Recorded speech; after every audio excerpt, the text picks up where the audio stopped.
wastelands, through the highways, and on we'll go.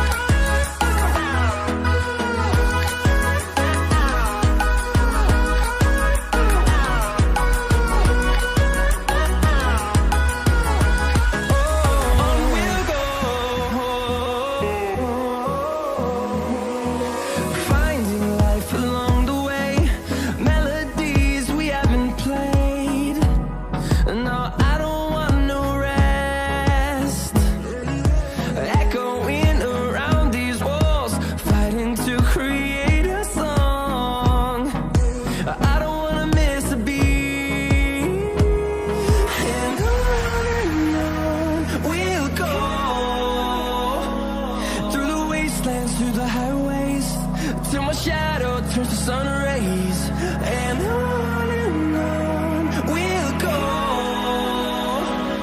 Through the wastelands, through the highways, and on we'll go.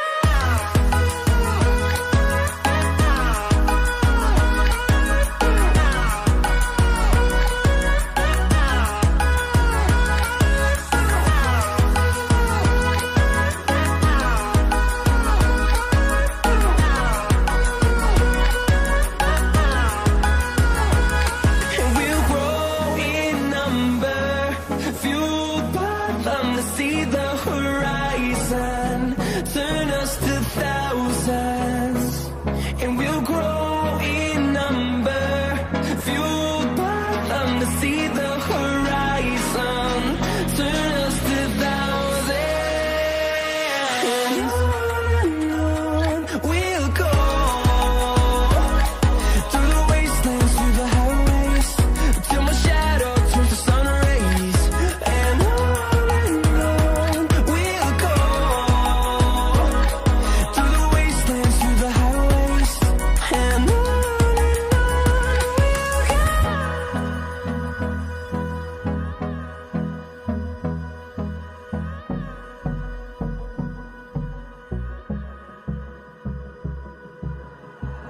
like you, be strong to hold the powers of the sun.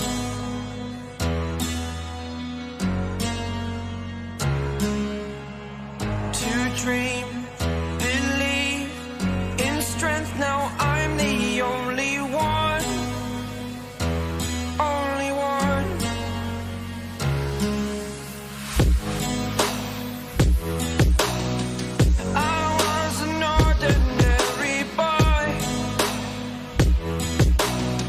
Until I broke the rules, my life destroyed.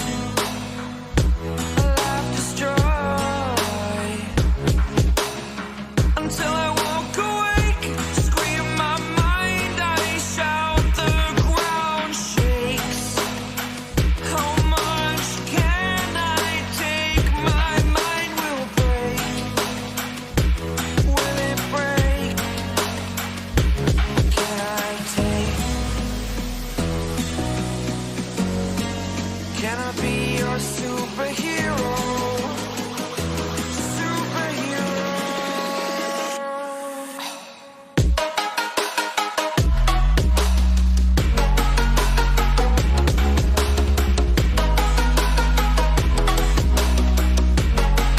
Can I be your superhero? Superhero.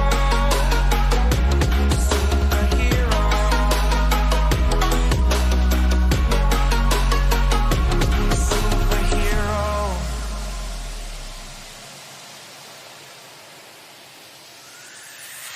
Fly away. It's the first time of today. Today. To dream, believe. Hello everyone, welcome back to Samsung Odyssey Masters Season 2. My name is Amy and tonight with me is Marincha and we will be your hosts for today. Hi everyone, today marks the start of our third qualification group, Group C. We already have our 4 teams that qualified for the finals. Those teams are Snip Team, Kryptova, Stuckers, and Tattoo Honeys. They will be all fighting for the piece of amazing prize pool of 10,000 euros. Yeah, and besides 10,000 euros, those amazing 10,000 euros, we have also this season divided into 4 regions. So Samsung Odyssey Masters has 4 regions now, which are Czech Republic and Slovakia region, Poland region, Hungary region, and of course the Adria region. From each group, 2 of the best teams continue to the finals, and they will meet 8 invited teams. Those are Polish Power, The Boys, Entropic, V Kirby, Heat Esports, Grindmore, M-Force, and Hall of Game. So Amy, what are your impressions from yesterday from Group B? Oh, I got a lot to say. I'm going to be honest. I got a lot to say. Was it exciting? Yesterday, yeah, it was really exciting actually. I kind of enjoyed Qualifiers Group B more than Qualifiers Group A. Ooh. Just because it wasn't that stumpy, just because there wasn't any snip to stomp out everybody else in the lobby. It was quite exciting, especially yesterday, which was day 2 of Qualifiers Group B. Very intense. We had some at times some of the games were kind of slow and then fast and then slow, but it was very nice. 2 of the last chicken dinners, so the last 2 maps, were on Erangel, and Stuckers actually kind of showed their teeth yet again, because I know on day 1 they were doing quite well. They didn't get any chicken dinners, but yesterday they did, and that actually got them the number 1 spot on the ladder for Group B, which was freaking amazing. Then there was also other teams who kind of woke up, we would say. Okay. They really didn't have a chance of getting to the top 2 spots, because those are kind of cemented around Tattoo Honeys and Fade and Stuckers in the end, of course.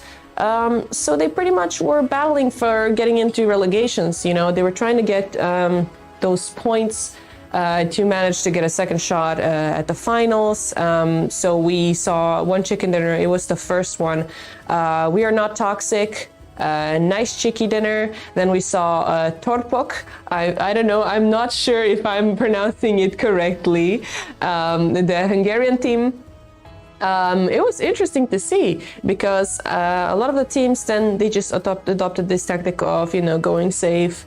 I'm not sure if they got lucky, Torpok, because in 2 of the matches they were in top 4. I think it was also instantly Polevka, and basically they would just get into the middle of the zone, wait it out, get into some compounds, be all nice and safe, not a lot of kills. And in the end actually managed to get chicken dinners. Not a lot of kills. Mainly there was 1 chicken dinner for Torpok. Okay, so different tactics from different teams. Yeah. There was also Golden Gunners. Yeah, they also kind of went all silent and safe and just stood there, get the points. Lay under the tractor, stay in the shack, whatever it takes. That was interesting to see, and of course I cannot not talk about what happened yesterday. Old School Fools. I believe our viewers also remember really vividly how the 2 of the players, I believe, from the team Old School Fools, they were crashing into a shack. Basically, there was only one enemy player. Was it Erangel? Yes, and basically they crashed into the shack. Both. So I'm not exactly sure if they ran over themselves. When you exit the vehicle and it's still moving, or I think the car was starting to get on fire, or they got exploded. Yeah, or the enemy player knocked them. I'm not exactly sure. Now it all happened very quickly, but 2 of the players were knocked on the floor beside the car, and you see third teammate from Old School Fools just going inside the car, crashing into them, and then one of the cars explodes and 3 of them dead. That was Oh my God. I'm actually, it was hilarious. I'm glad we caught that because there was a lot of action yesterday. I'm sure more excitement is just in front of us in the Group C too. Yeah. But, somehow I feel like Group C is going to be even more exciting. Yeah. Like, Group A was like, okay, Snip and Crypto were just killing everybody. All right, 2 MVPs. Yesterday, actually, the MVP was Maruna from Fate Gaming. Okay. I'm telling you guys, it's well deserved. Like well deserved for Maruna, 100%. The picture's just still in my mind. The match where I believe Fate Gaming, I think they were left on 2 people, but they were invaded by Numerlock and of course Team Diamond. But Maruna also by himself in the end managed to deter everybody, get the kills as they were invading the compound. That was absolutely beautiful to watch, like that survivability of his and then getting all those kills later on. Really, really nice. What do you think? Yeah, what do you think? How's the Group C gonna look like today? Seen some exciting teams, even greater players. Yeah, I know some of the teams. Yeah. We have We've seen Martin them Gaming. on previous tournaments. Yeah, definitely. Of course, greater knowledge of the regional teams here in Adria region. I believe Spaulin is one of them, Apabi, Martin Gaming. And then there's some who've kind of changed, the team names. It's always hard to catch the player players, nicknames. Yeah, the team player names. nicknames and the team names. But have you seen maybe somebody on the list that you think is going to do really well today? I'm not saying anything. You can't say. favoritism. You No, can't no. say. Okay. Yeah. I mean, we can maybe just speculate off stream Yes. between each other about the games. But yeah, yesterday definitely everybody who watched for the weekend. So day 1 and day 2 was just yesterday and the day before. And today we have day 1 on Group C and tomorrow day 2. So we're kind of wrapping up. And then we have relegations next week, and then finals will be next week after that. You can obviously check all of that information on the website, of course, on www.samsungodysseymasters.com. You can find everything there, schedules, all the information about the teams, the scores. I believe also on Instagram, you can actually watch some highlights. Did you see? Yeah. They're pretty cool. But yeah, I think So make sure to watch us for some exciting plays and chicken dinners. Yes, for sure. And our casters today are Sansan and Chunks. You've already met them. You already know they're a great team. So we'll be listening to them yet again today. And off we will go to match number 1. It's Erangel, and take it away, guys. Thank you very much, and welcome back, everyone, to Season 2 of the Samsung Odyssey Masters. My name is Chunks. Joining me once again is the one and only Sanson. Starting Lobby C tonight, how are you feeling about this? Any recognizable names in here for you? Absolutely. Good evening, everybody. Thank you so much for introduction, Chunks. I'm super happy to be here tonight with you all. And yes, I have seen some very exciting names here tonight. And I'm expecting nothing less than amazing gameplay. We have 5 matches tonight. So just as the previous groups, this is Group C. 3 Miramars and then 2 Erangels. And some of the teams, they're really stacked, Chunks. I don't know. It's going to be very interesting to see who is going to get our first chicken of the night. Yeah, it's going to be an interesting one. I will be honest, look, taking a look over at the teams and the players in the lobby, there aren't too many I'm super familiar with. I will say that Martin Gaming are a squad that I've come across before, but outside of that, I think there's a lot of just unknown players, at least to me. So I'm excited to see what teams come into this, if there's any positive surprises. Let's take a look over at the team list, though. Take a look over at the leaderboard and see how the teams stack up. And you know what? Maybe you'll recognize some names that I don't. Yeah, I have seen previously some of the players already. Maybe they weren't in these teams exactly. They like to, I guess, shuffle around a lot. But I'm personally expecting a lot to see from Playground Esports. They have some really nice, a really nice team. I have been seeing Team Spaulin as well. So we are going to see how is that gonna look tonight. Obviously, there's a lot of teams that I have not personally see, but as you said, Chunks, it doesn't mean anything, right? Just the fact that we don't recognize the team names, it doesn't mean that there aren't some hidden gems inside of them. Exactly. That's the beauty of these open qualifiers, isn't it? Anyone gets the opportunity to get involved, and anyone can surprise you at any moment. I'm excited to see if that will be the case or not, though. I mean, there are some interesting team names. I think it's fair to say there's going to be some interesting player names as well. So we're just going to try and gloss over those. I think it's fair.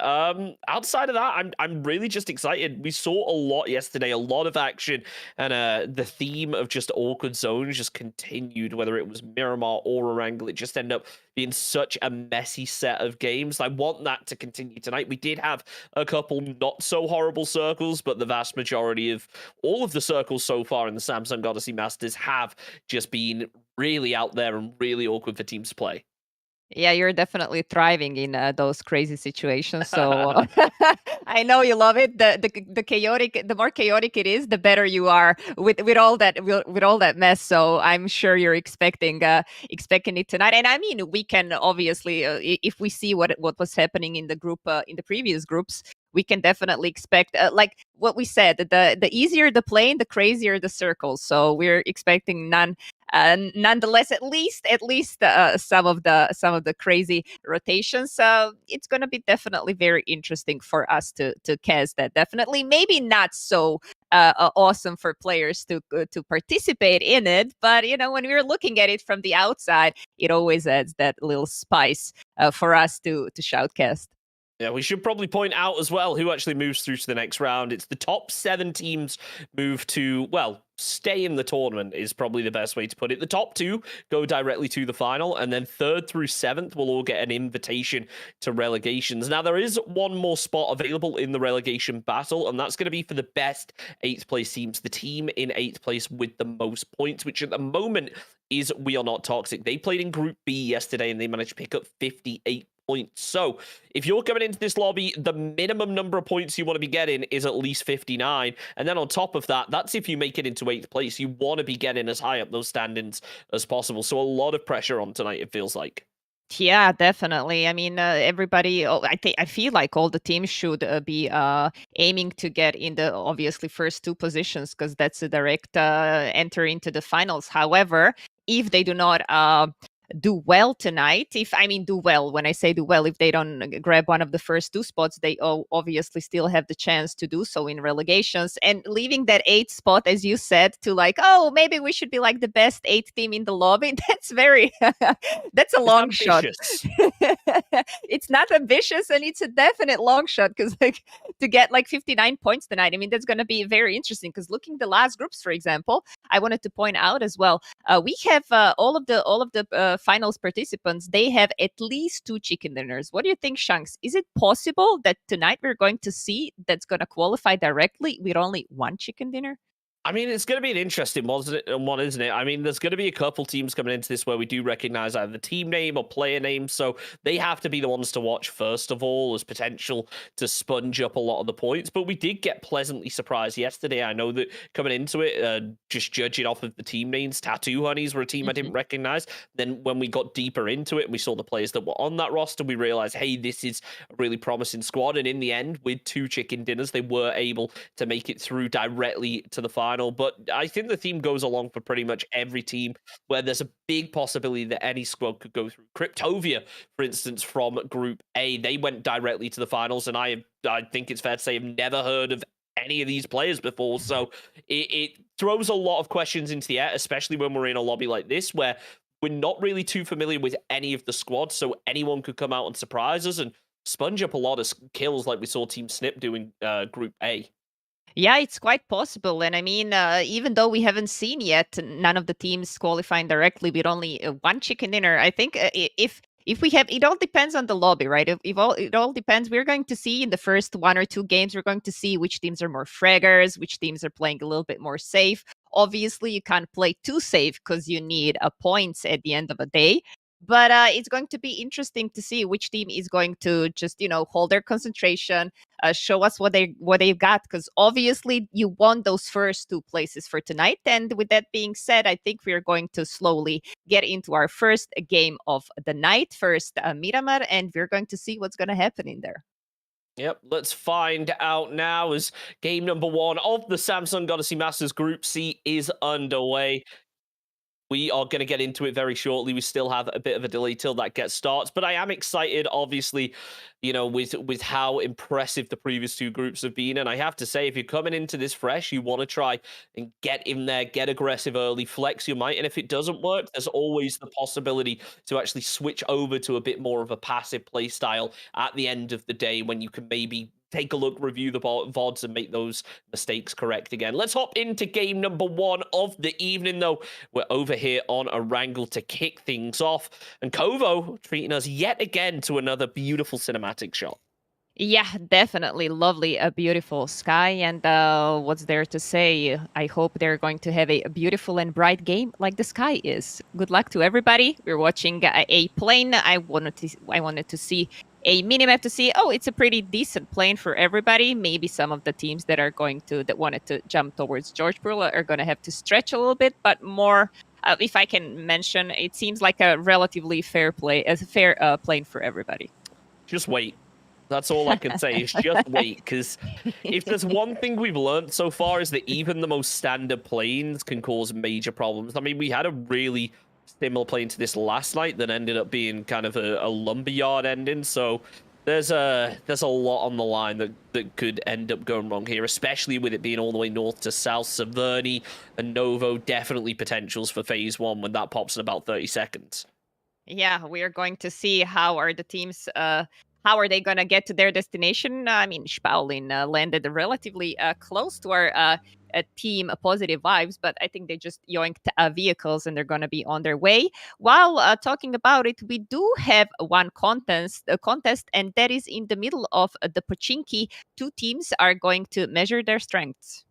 Well, if there's ever a place for a hot job, you got to think it's going to be Pochinki. 2 squads landing down pretty aggressively earlier. Now, the question becomes, do they play it a bit slower, make sure that they're looted up and really kitted for the fight, or do they just try and send it early? I will point out as well, I'm pretty sure that the team that landed in Pochinki also had Vect on the squad all the way up at Severny now, so that's already put yourself at a bit of a disadvantage. Yeah, this is a very interesting choice. I hope it's not because one of the teammates disconnected, so the other 2 went to Severny. Because playing 2 versus 4 in Pochinki, obviously, if you're landing in Pochinki, majority of these teams they know literally every angle. So playing 2 versus 4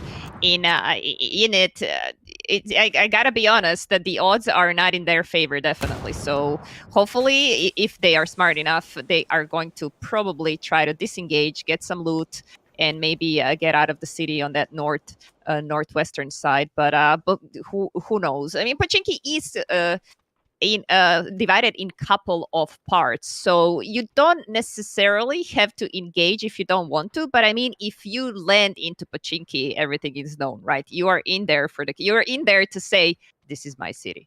Yeah, you want to flex. You don't just want to play passive and chill and let a squad rotate out. No, you want to pick up those kills. You want to say, this is ours, and we are not getting challenged for it. Because it's all well and good getting a strong drop spot, but having to share it can kind of ruin that excitement and the confidence that you get and the flow going into the later stages. We should point out as well, neither of these teams are actually inside phase 1, which is going to be a melee circle, at least by the looks of things. So a lot of squads going to have to start their rotates earlier.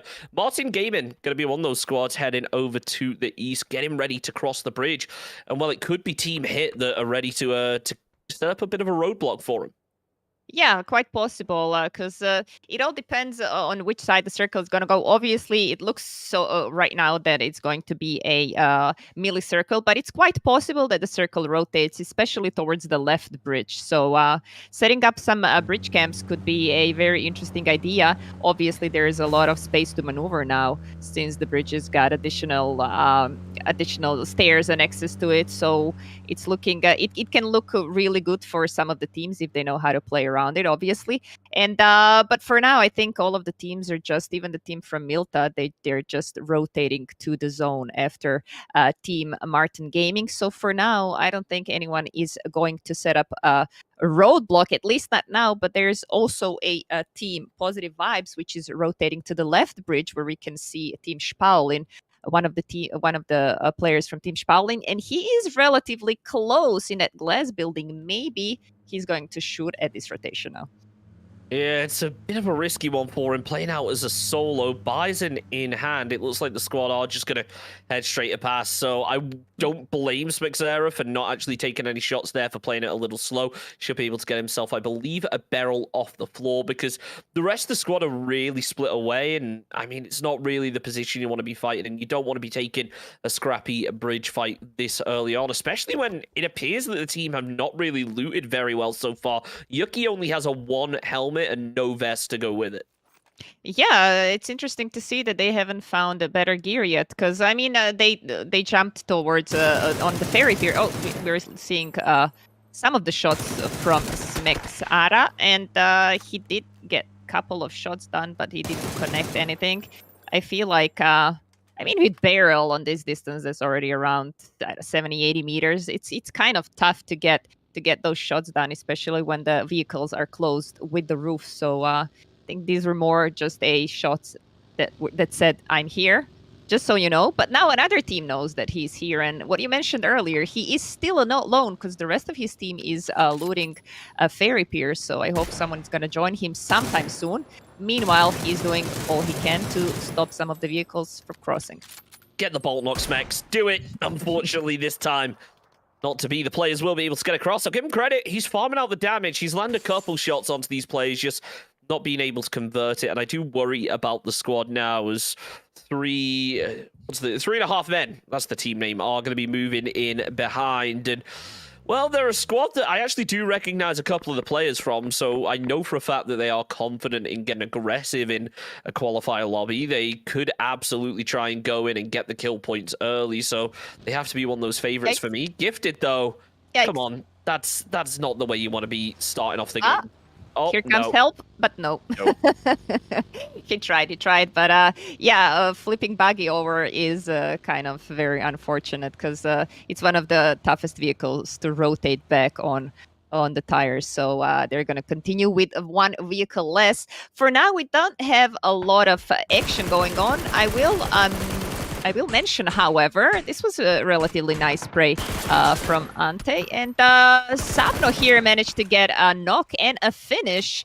That was a pretty nice first point for a team 2.5 men.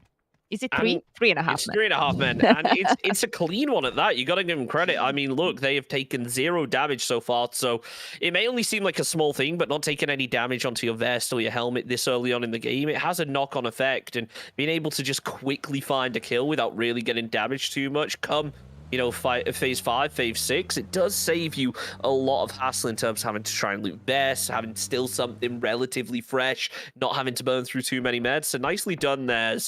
I mean, phase 1, it just continues closed now, and I worry about Gifted here. It seems they're a little bit worse for wear as to how exactly they want to push this, sending Mičić out in the open. And well, of course he's going to get punished. Maybe not expecting Vanti to land such an impressive bolt shot, though. Yeah, it was an impressive shot, and here we were looking just at the support from Rampa, but amazing shot from his teammate, and we're going to continue with 1 player less. Interesting rotation from Expel. They decided to get into middle of the circle right now. It's very interesting for me to see. I gotta mention that we can already see on the map there are so many teams that are already like in the middle of the map, and I was mentioning that earlier as well in the competition. It's very rare that when you get into the middle of the zone 1, that the circle is gonna just close directly in the middle. So it always, I kind of feel like zone 2 always shifts a little bit left or right. So a lot of these teams which are already in the middle, they're going to have to maybe find another place to play. Obviously, I would love to see, and I'm sure you would be thriving if this circle rotated back towards Ferry Pier. I mean, I think that would be a complete mess down on the island. But I mean, all of these teams are gonna have to think about what are their options to play in the case the circle does, because we can see there's literally 5-6 teams sitting just around the melee and just around the melee building. So it's going to be interesting to see what are going to be their options if the circle shifts a little bit, maybe towards north or even towards one of the bridges.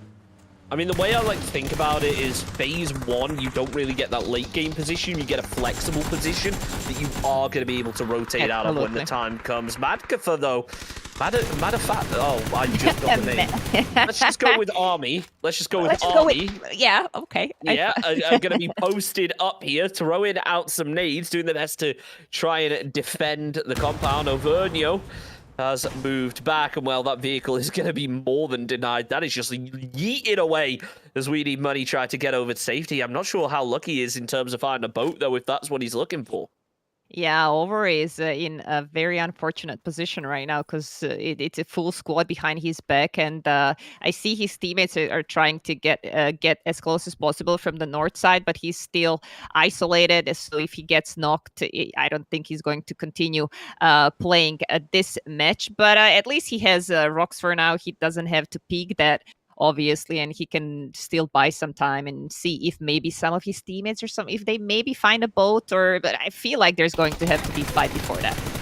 Yep, Auvergne, nicely done to be able to open up the fight, but he's down to such low HP, you got to think they should be able to finish off the job. We Need Money going to try and move through to provide their teammates some cover, but it's going to be Lord jumps over the top and immediately confirms the knock. Nicely done to eliminate Murdu, but they should be able to get themselves the revive onto that relatively quickly. I say that, however, Sanyika pushing up over the top, and We Need Money, well, they've just equalized this fight, and not just equalized it, gained a player advantage now. Yeah, they have, and not only that, they are now playing some, in my opinion, better position because they have way more places to maneuver. Team Army is just behind these rocks, and we all know how clumsy it is to play. Sometimes you can't even vault properly, or your character, your player slides off the rocks, and you lose balance, and you get out of the ADS. So obviously, very clumsy position for them, and they're going to have to just be as patient as possible because I don't see how are they going to be able to win this longer distance fight. Maybe if someone just rushes them and maybe they get a knock, but this way it looks very, very, what I said, clumsy for them. While I'm talking about it, Ante managed to get one of the players as well, so we're seeing the lobby continuing having less and less players, but this was a really nice knock from Sanika. Very nice knock. A lot of confidence coming out from We Need Money here. Initially, to send that player in so deep and so aggressively, that showed a lot of confidence. And now being able to just take the shots, get themselves a knock, and move over to the ferry, it shows exactly the same thing. We are going to see the ferry rotate come out as the zone closes in. We know it's going to be a melee circle, by the way, for anyone who missed it. It is just the whole of melee is the circle. There's no if, buts, or maybes. It is definitely going there. So We Need Money are going to rotate away and potentially find themselves a flush while they move if they're lucky. Yeah, probably. They're probably going to be able to see Lord right now, who is going to still be visible in a couple of seconds, but maybe they might even see Malco here because he's going to stay in the open for them and probably try to get some shots done, but no, at least he got the rest off. If nothing, they're going to have to, I guess, buy a ticket and wait for another ferry or get a boat. Yeah, it's easier said than done, though. I'm not sure if there are any boats around, so they are going to be in trouble. They just about get Lord back up into the fight, but it's not going to be an easy one to try and salvage here as they are down to just 2 players left. And, well, we got that Millie Island, which I feel like it's been a while since we've got to see. The question becomes now, where's the next shift? Where are we ended up on Millie Island? Is it going to be the base? Is it going to be up to the north in the hillsides? Or is it going to be that really tricky eastern side to work with? I'm excited to find out. Yeah, we can. We're watching now. Team Hababi. They, if you remember, they jumped 2 players in Severny and 2 players in Pochinki. So it's good to see them relatively close to each other, even though one of them got knocked in the process. Pretty decent circle for them, at least. They're still in. However, one of the teammates is gonna have to get some help. I can't happen to notice that they like to play such a huge split. They're again at least 200, 300 meters away from each other. I do feel like right now it's going to be a squad like Last Chance that has arguably the best position. They've got themselves a really nice split up on the high ground up to the north, and they also can fairly easily rotate into Millie base as long as they've got themselves some vehicles. I'll tell you who won't, though. It's going to be EXP as they try to make themselves a crash. There's only going to be one player left up. Creator does take down Luco in the trade, but that's the majority of the squad already eliminated. Flashbang's going to come out, followed by the Molotov as Radical starts to play over the top, and he ends up getting shot from Team Hit. Drops down below, finishes off the job, but he's still getting peppered from range. Just about gets inside and should be able to heal up. Yeah, Team Oyo looks like a binary code team. They got themselves a really nice position there. They're spread between 2 are in factory and 2 guys are in the tower, so that's really nice position. And I see Martin Gaming is rotating somewhere towards that direction. Is Mayday here, who has barely a couple of barely 3 tires left. And I feel like a little bit way too low HP on this car, but he's going to be able to get in. Martin Gaming, they're on last 2 players, and we are seeing 49 allow, yet still 15 teams as well. So it looks pretty decent for everybody right now. But I mean, as long as you get some decent spot in the circle, which side from MG just did. They're sharing factory with the Team Oyo. Yep. Team Koi, though, that's not ideal as HUD ends up falling. I think Koya Esports now realize they are in a bit of a tricky position. They tried to swing out. Look, they've got an AWM. 1 shot, and that's a knock right there. So it's about being effective with that. Chili is obviously going to try and pop those tires first, but he is caught from the side angle as Sammy tries to get one of his own. Just going to be popping the first aid. It's phase 3. This zone is really starting to do a little bit of damage now. When phase 4 rolls around, it's going to be expedited to a certain extent. We need money, by the way. Finally make their crossover on the ferry piers. So better late than never, I think it's fair to say. Yeah, they're gonna have to, I guess, try to find a vehicle, because this rotation on foot from all the way from the south side, it's gonna cost them a lot if they have to enter a military zone, which obviously at some point they're going to have to, unless they want to run all the way around. So I hope they are stacked on meds, and they're still having a long way to go. The circle is going to. No hard shifts. It seems like it's going to be a melee ending. It could be ending around that C blocks building, or maybe even on the hills top. Which, while I'm mentioning right now, those hills are a premium position right now, and we are seeing one team getting close, and everything else seems like there is a lot of space to play still on the northern side of the circle. While I would say military base is a little bit stacked. I'll be honest, this circle just got a whole lot more exciting. I kind of expected it to go to the hills up to the north of Millie Base, not really onto Millie Base itself. It now becomes a question of, okay, whereabouts in the base does it go? Does it go to C block, which is just a brutal area to play? Or maybe a little bit further down to the south, where teams will be able to just use that smoke and that util to try and sneak their way through. It's going to be interesting. Schluppy, though, is going to need to pop himself a first aid kit if he wants to stand a chance of getting a revive onto Shocky. As Last Chance did concede a knock, but they were able to trade it down towards one of those PV players. We need money. Going out to Blue Zone, not ideal. That's, I believe, 2 players who have fallen to it now. They're in some serious trouble in terms of making it in after a very late boat rotation. Yeah, that's the unfortunate thing I was mentioning earlier on. If you don't find the cars, and we've already seen a couple of teams rotating from that south before then. They didn't have cars either, so it's kind of unfortunate when you decide to rotate with the ferry. Not having a vehicle with you can cost you a lot. With it just did. But let's watch the team Positive Vibes, which just got a nice kill on Mugi here, and.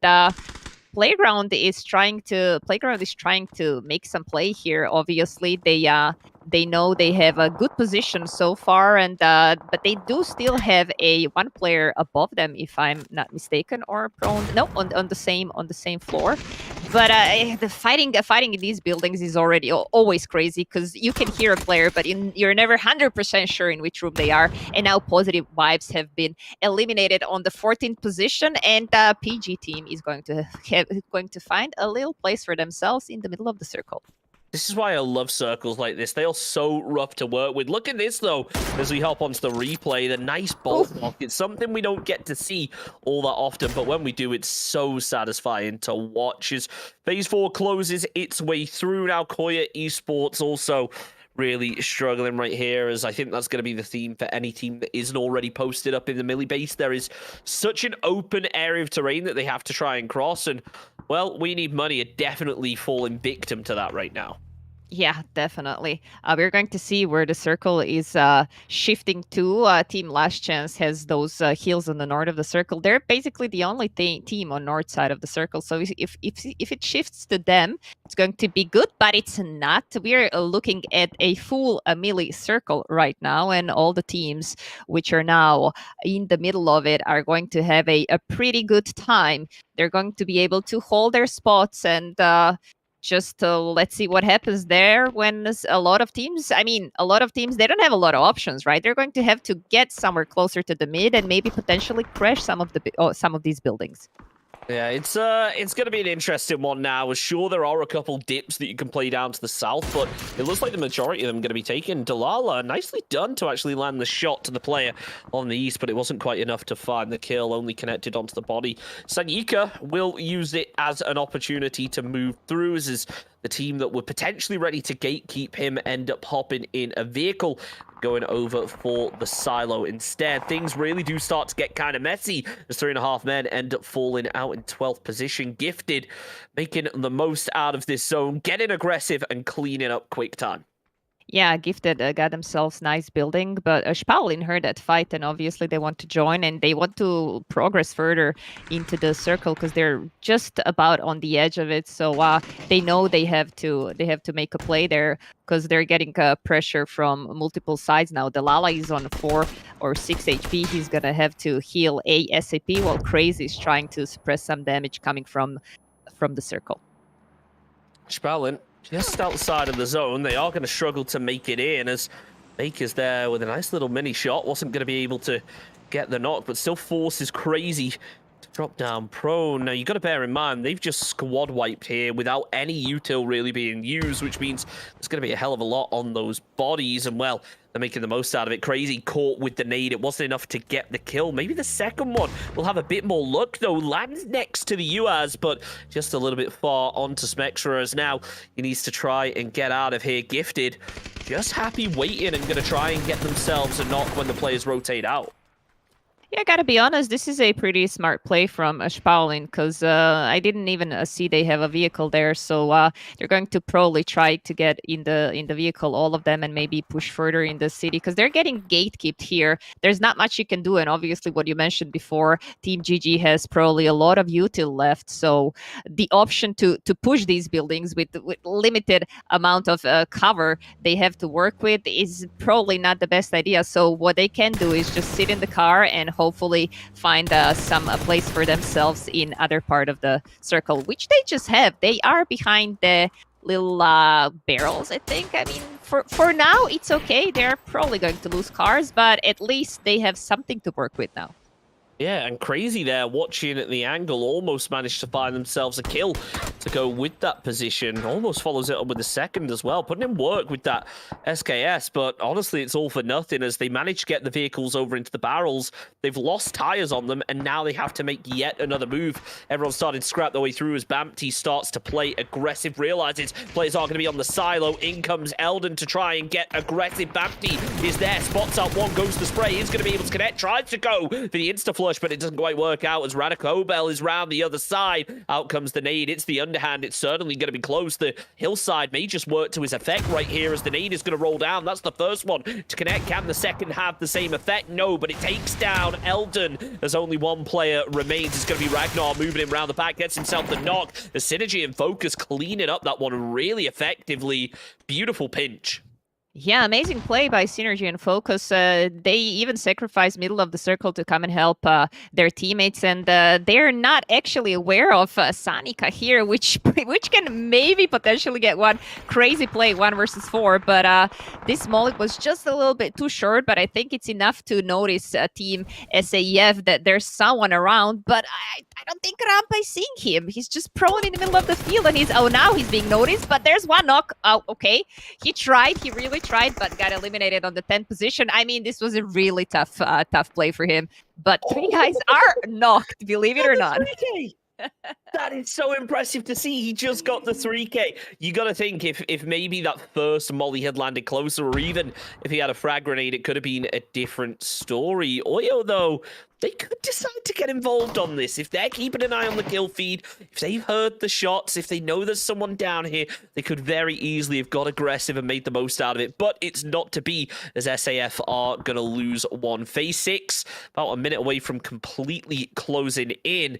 As Oyo, I'm a little bit worried about this solo player. Yeah, it's unbelievable.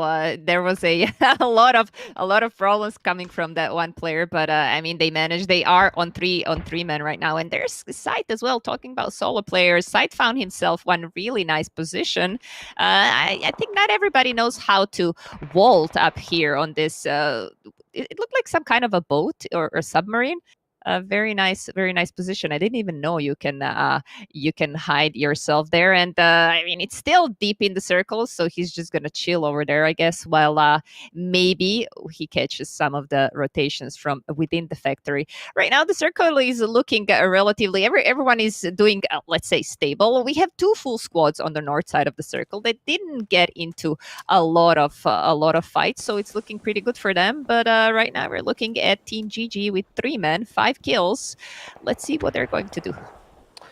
Find out soon as the circle gets ready to pop. Oyo sent another player up towards that enemy squad, and this is the shift that I was looking for. This is such an open area to work with. Sure, you've got that little tower in the center, but there's pretty much no cover to work with. It comes down to police station and C block to really try and use those buildings effectively. Those squads down on the southern side will just have to pretty much all crash for the silo and hope that they're able to be the first squad to get in and actually to defend it. It's going to be SAF that are the first squad to do that, but you got to feel like it's only a matter of time until those 2 eastern squads also try to get involved. It's Shroudlin, though, that start to open up first. Smexara opens up onto Verzik. The flashbang follows up. Actually going to go for a bit of a repeat on low HP. That was a risky play, and well, he's going to get punished for it. Shroudlin out in 9th position.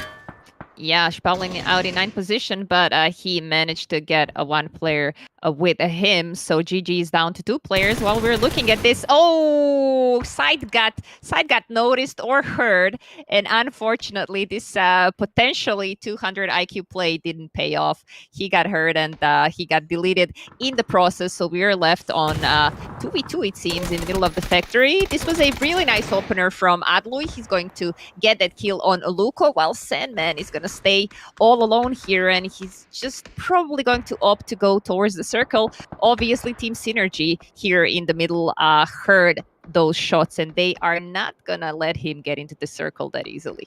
Luko nearly made a really impressive play, but for some reason he decided to sprint across the hallway, which meant it took a little bit longer to ADS than maybe he would have hoped than if he was just holding that angle. I'm not sure how much of it was him trying to use that little, I guess, piece of metal hanging off the wall as cover, but it just didn't work out, and down it goes because of it. Nades, though, will start to land over towards Gifted as Mike has been brought back into the fight.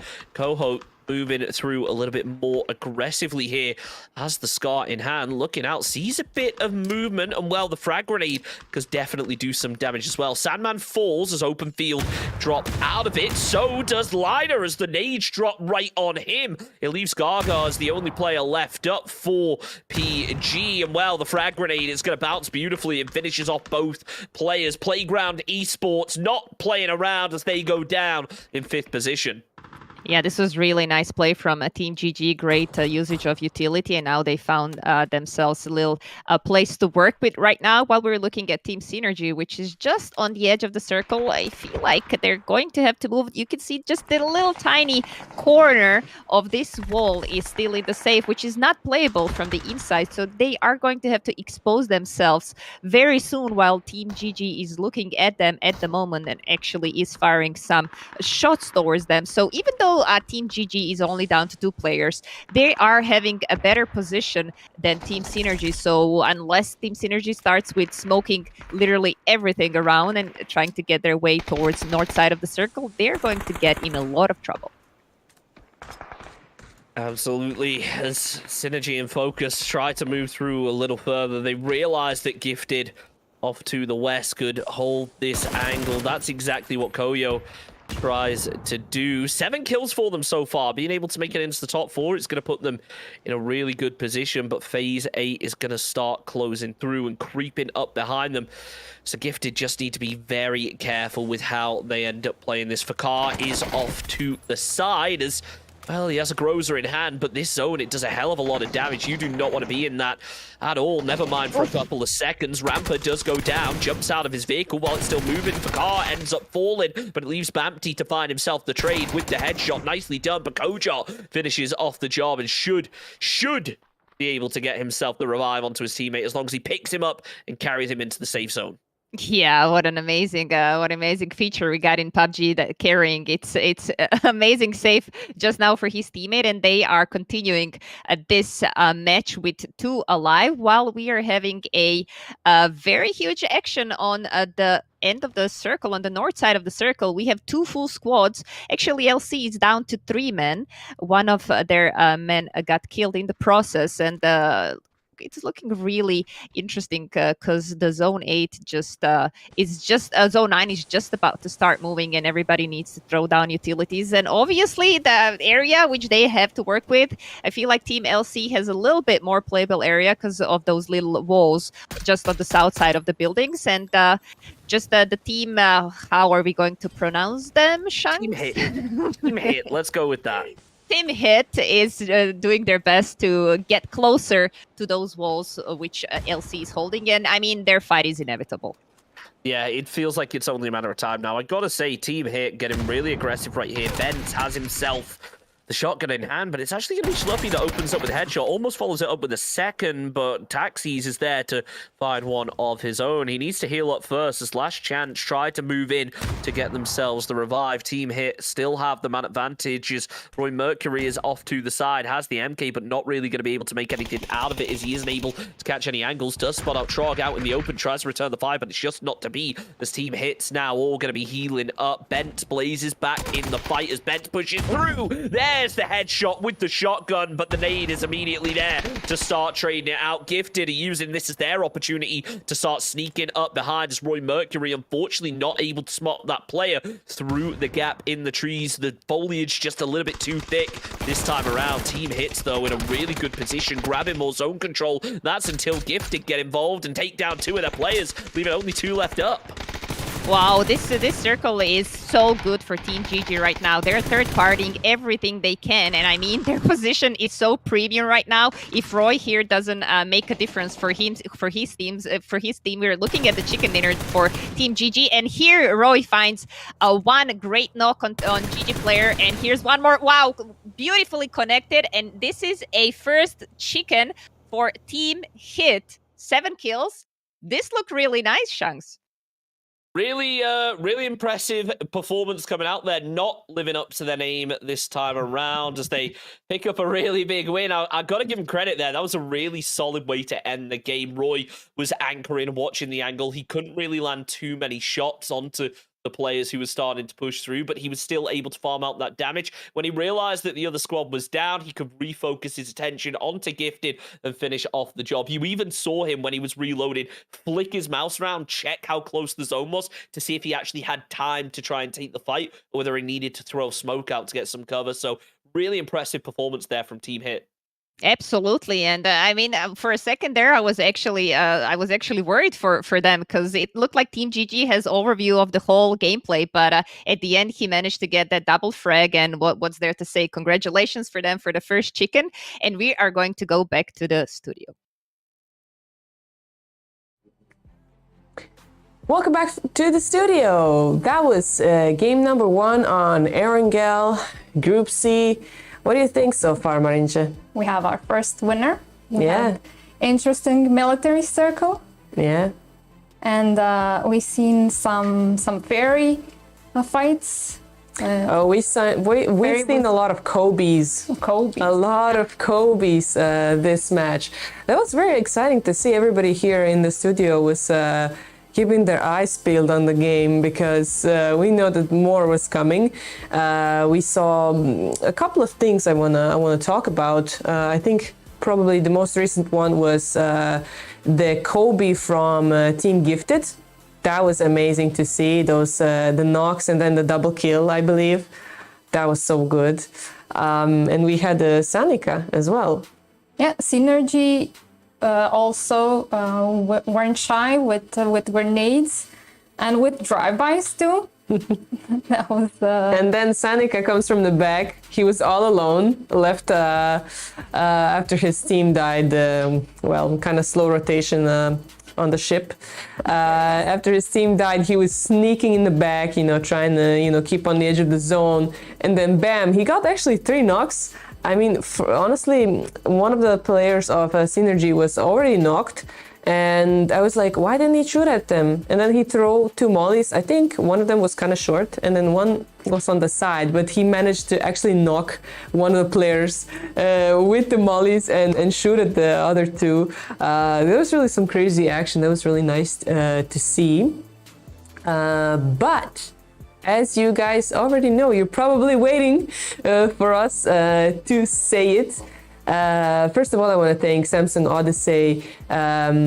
Very big thank you for making this tournament happen yet again. But I believe we have something else coming. Yes, Samsung Odyssey prepared another giveaway for you viewers. Samsung Odyssey is actually preparing every single stream 2 G2A vouchers for the viewers. All you have to do is just type the appropriate answer in the chat. Again, fastest finger first, so you gotta be the fastest one to answer correctly in the chat, in order to win a €50 G2A voucher provided by Samsung Odyssey. And I believe Marinche has the question this time. What is the question? Well, this is gonna be an easy one for the guys who were watching yesterday. Oh, let's hear So it. prepare.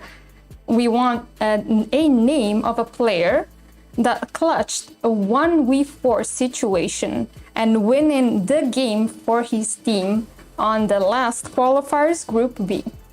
Oh, if you watch closely, you should know. I think I know. Do you know, Marinche? Do you know who it is? I know. That was really nice. That was really nice. I believe that was okay. No hints. No No hints. hints this Okay, no time. hints. We're not gonna say anything. Just yet again, how the team names are and the player names. Just make sure you spell it correctly and everything will be fine. Our moderators will let you know in the chat if you won. Good luck. And yeah, next up is actually game number 2. Erangel yet again. And after a little break and of course a word from our sponsor, we will be back to Sanson and Chunks. So see you in a little bit. See you soon.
club life.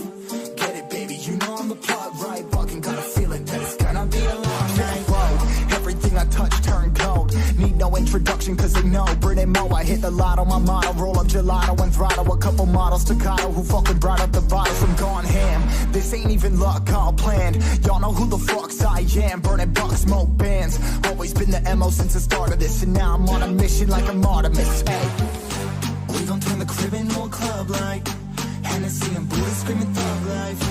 Get it, baby, you know I'm the plug, right? Fucking got a feeling that it's gonna be a long night.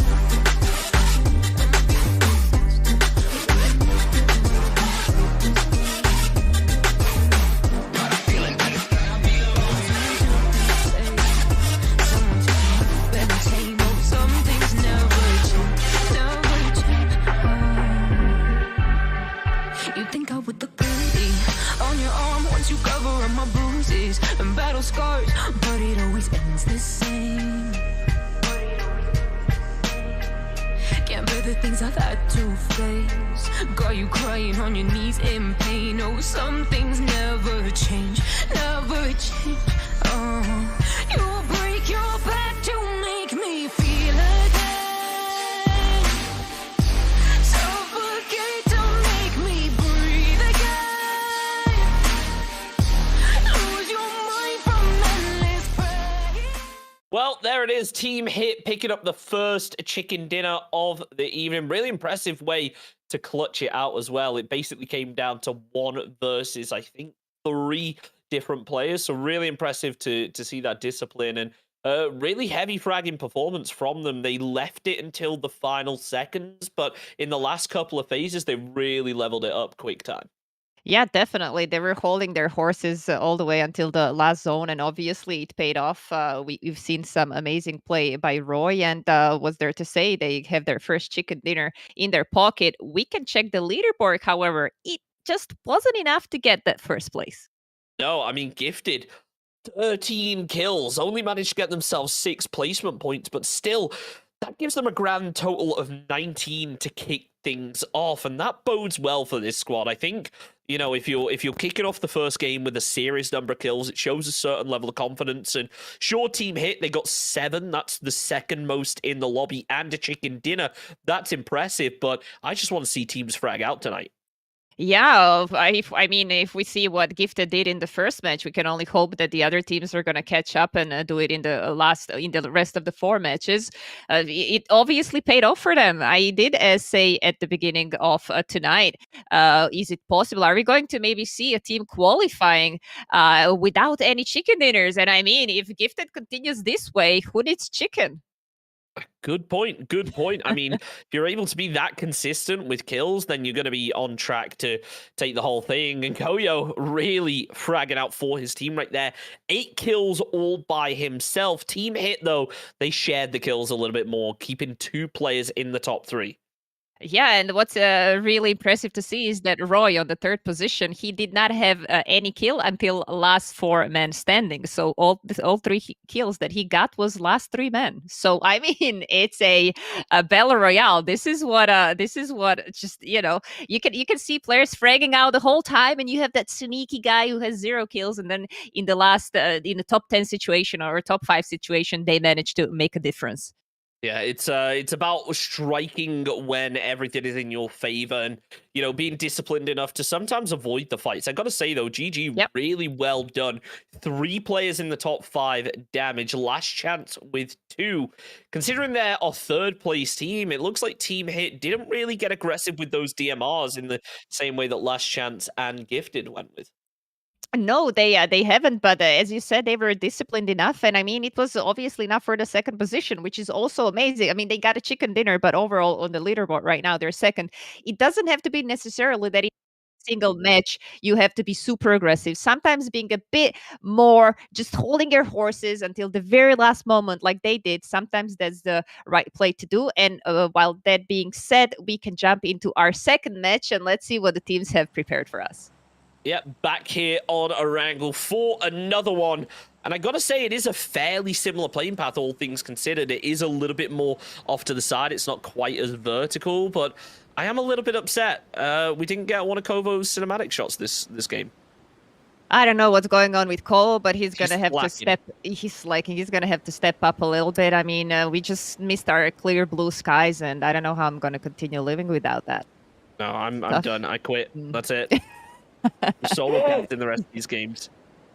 We're joking a little bit. We're joking a little bit. Of course, we love our Como. Obviously, huge shout out to him. He's doing a tremendous job for us. And I mean, what's there to say? He missed blue skies for one game. We're not going to quit. Okay, Como, we're good. Yeah. If it's a second game, we'll see. If it happens again, Yeah, if it happens again, we're gonna though, have words. exactly.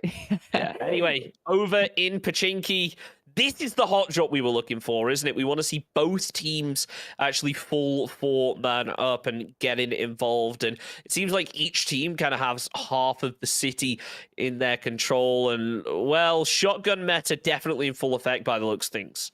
Yeah, definitely. Even though Arnix picked up one more AR, I think he just went back to Shori because he is sharing this pizza part of Pachinki with another player from Last Chance. So they're the closest ones. Obviously, as I said before, this is the fight I want to see. If there's Pachinki fight, I think that the fairest to have is 4 versus 4, and not those that 2 versus 4 that we've seen before. Even though the team Babi, they managed to get out of the city the last match alive, they did not want to fight at the end of the day, which was understandable considering only 2 of them jumped there. But regarding the circle, it shifted southwest, and quite a big portion of the circle is in the water and in the river. And this circle looks interesting. It could shift on so many different sides, potentially even the island. Even though I somehow maybe hope for some other part of the map, but I mean, I know you're going to say like, oh, the crazier the better. I want the 50-50 circle. You know me so well. I want that 50-50 circle as late as possible. I want to see a team like Shaolin right now come out strong and, get onto that bridge camp kind of position where you are going to be able to rotate very easily, take that glass building that I think it was them ended up taking last game. No, it wasn't. There were a couple different teams who ended up rotating past the glass building over at the bridge. And I want to see some teams grab that now. That is a really strong position to work out of. Super effective in terms of not only getting yourself a rotation, but also if you want to go a bit more frag heavy, you can deny so many teams from that spot. Yeah, definitely. You're absolutely right. And I mean, that position is exactly in the middle of players from Spaulin. So it's quite possible that some of the guys are going to start rotating somewhere towards the bridge at this very moment. And so far, it's looking relatively okay. We are still not seeing any action in Pachinki right now. And by the way it looks, I'm not really sure they're going to contest each other because they were closer and now they just seem a little bit further away. One team decided to go towards the church side while another team is hanging out on the south side of Pachinki where the hard spawn is. So I just feel like they're going to bail on this fight. It almost looks like it, doesn't it? One team moving off to the west, one on the east. I don't think either teams really want to take the gamble of losing players super early. You want to remain 4 up. And it's one thing taking the fight onto Pachinki like we saw last game where, you have the player advantage or 2. But when it is a straight 4 versus 4, no matter how well you play it, you're probably going to take 1 or 2 casualties. So I like the discipline from both teams to back out of here. Sure, the clown card in, which I'm not keen on, but there's plenty of esports spawns around here that they should be able to grab. Yeah, 4 men in one car is always a little bit risky. And hopefully they're going to find some of the cars in the rotation. However, Spaulin was rotating this way, 2 players, so it's quite possible that they grabbed some of the vehicles on the way. As we can see, there's nothing on the horizon right now. And you were saying, we were talking about Team Spaulin, how we want them to get that glass building in that area. However, it seems like Team Last Chance is getting closer right now. And they might be taking heal for themselves, maybe even a hangar, or maybe they decide to split. However, with only 1 car, split is not probably a option for them right now, as they're going to stop here on the ridge and just first check if there's someone in the hangar before they continue forward. And the team Spaulin, one of the 2 teammates, they decided to stay in the compound here. I mean, this is a premium compound. If the circle rotates towards here, this is a spot to be at. So it's understandable they're still playing the split. However, there's still 2 of their teammates from Spaulin. They are still in the ferry pier.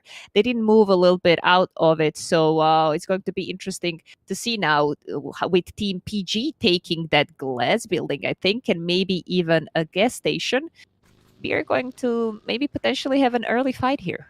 Yeah, I'm a little bit confused here about why Team Playground went for this. I think they maybe scouted out first, saw that it was free and went for the crash, but last chance of playing inside the gas station, which could make things very interesting. Trash seemed to have spotted out Lydia, but wasn't able to follow it up with any shots just yet. He saw the movement, he sees the movement, but he's holding his nerve on that angle, just waiting for all of his team to really have a read on it, waiting for the player to actually move outside by the looks of things. Shocky just wait. It seems that Leader has an idea, but not getting super aggressive, and the rest of Playground nowhere to be found. Yeah, I feel like maybe his teammates gave him a little tip that maybe they either seen a car in the back somewhere towards hangar or something, because he's playing very smart. He's not peeking those windows. So obviously he's either super, super careful or is aware that there might be some people here. It's quite often that you're sharing this area, front side of the gas station and the back side with some other team, but it's still quite early. So maybe he's not aware of the team here. But if Schlappy here for some reason shoots at Spalin in the back, he's gonna be probably aware. But here now we're seeing Shocky, who fired up some shots but missed everything. Maybe the frag is gonna hit, but it's gonna buy enough time for his teammate to get a little bit closer. And here, Oh no, I Shoot think the Leader, tires. yeah, Shoot the tires at that point. Hope for the best. Make him spin out. He tried. Unfortunately, this is very. You don't see it often that someone with the buggy manages to get away. No, that is probably the most dangerous vehicle to try and rotate in. I mean, it's so open, especially if a player does end up actually hitting those tires. The chance he's spinning out, if it's a front one, are just so high. It's not an ideal vehicle. But you know what? Credit to them for being able to get out of there safely, even if it was a bit risky at times. And I got to think, last chance, they kind of threw away their chance right there to pick up a relatively easy kill point. Yeah, it was quite possible for them to get that frag, but unfortunately they were just a little bit too late on those shots. And well, the one that got away, let's see if he's gonna be able to make a difference later on in the match. While we're watching all the other teams rotating, there's not much going on except for if you're looking at the middle of the circle, it looks so stacked right now, right? But I mean, that's a lot of playable area still. We're zoomed out, obviously, so while other teams are trying to find their way towards the save, I kind of happen to notice those two guys on the bottom right, still between Novo on that bridge. They're camping the bridge rotation potentially. Interesting position to be at. However, I'm not sure that anyone is going to pass that side. They're ready for the 50-50. If it does end up being that horrible circle that I absolutely, definitely want it to be, then they're ready for it. They're posted up for when that time comes. And it may not even just be a bridge camp in terms of going for the kills. It may just be a case of, hey, let's get into this position early just so that we have a bit of an easier rotation when that time comes around. Because you never want to be the last team to rotate, because you know that there will be fights on those bridges. There will be 3 or 4 teams ending up getting stuck there if it is a zone like this and it pulls down to the south. So I like the fact that they're holding. Whether that's a case of, you know, going for kills and trying to catch squads on the rotate or not, we'll just have to find out with time.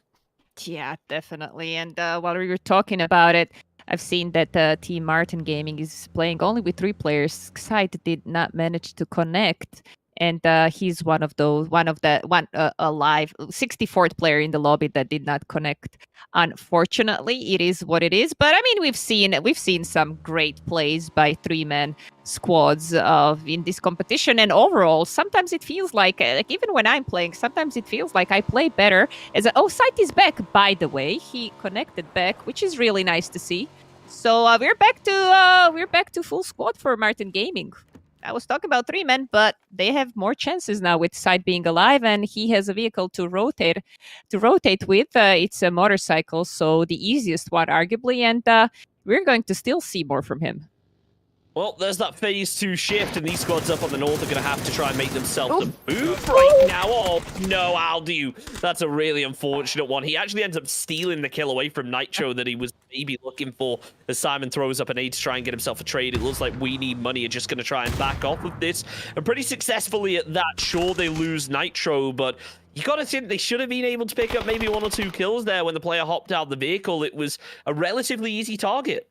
Yeah, but if the friendly player knocks that player that you're shooting at, it just makes a huge confusion, yeah. right? It's just like, what is going on? I was shooting at him, and then like he missed his spray. He had to rethink his position, and unfortunately, Nitro lost his life over that confusing, I'm sure for him, very confusing situation. And it is what it is for him right now as we are watching 3 men fighting team.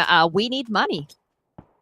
Yep, now Overino preps the nade to confirm himself the flush. Anti's still off to the side as Zababi do go down in 16th position. That leaves 15 left up. Overino still playing it down below. As well, it looked like he was trying to get himself the revive, but he's given up on that one.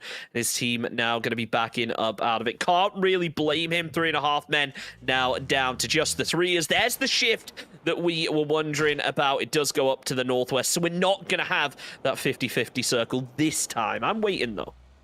Okay, we've got a couple of mirror matches tonight. I'm sure you're gonna have your fun still. And we're watching at last chance. Who is? I think this is the replay. That's right. This is the replay. Oh, they were rotating in a vehicle so close to Schlappy, and he managed to was it a full squad wipe on with him, or did someone else help him out on this? But this looked very impressive. I gotta be honest, by Schlappy, and that's 4 points for them. Amazing play.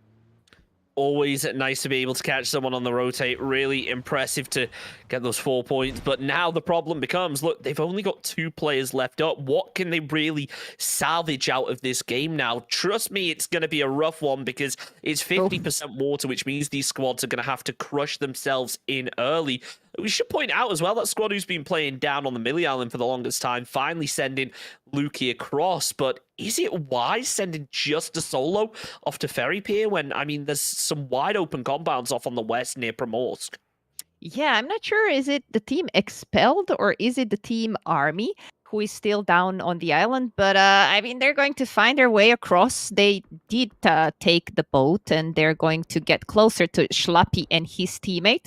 While we're looking at the forest right now with Team MG back with 4 men, we're holding this forest and the hangar around the gas station. So for now, it's looking fine for them. I mean, it's still, obviously, it's going to be a pure chaos if the circle shifts north, right? We all know those fields, and they're very, very hard to play, limited options. And that's why we're seeing a lot of teams right now on the edges of the circle, especially on the northwestern side, where, I mean, there's a lot of playable area right now, but question is, yep, they are out of the circle right now, and they're going to have a terrible, terrible rotation for themselves. Look how many teams is that, Shanks?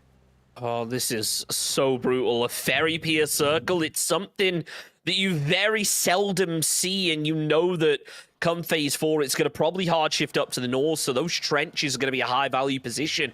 And all those squads up on the northwest now have to try and salvage their way through. You know for a fact it's going to be a rough one, and I'm just waiting for the action to occur, whether that's now before the rotates come through, or whether it is just going to be one of those circles where it's just send after send into dips and shacks, and it looks like that's absolutely going to be how it unfolds.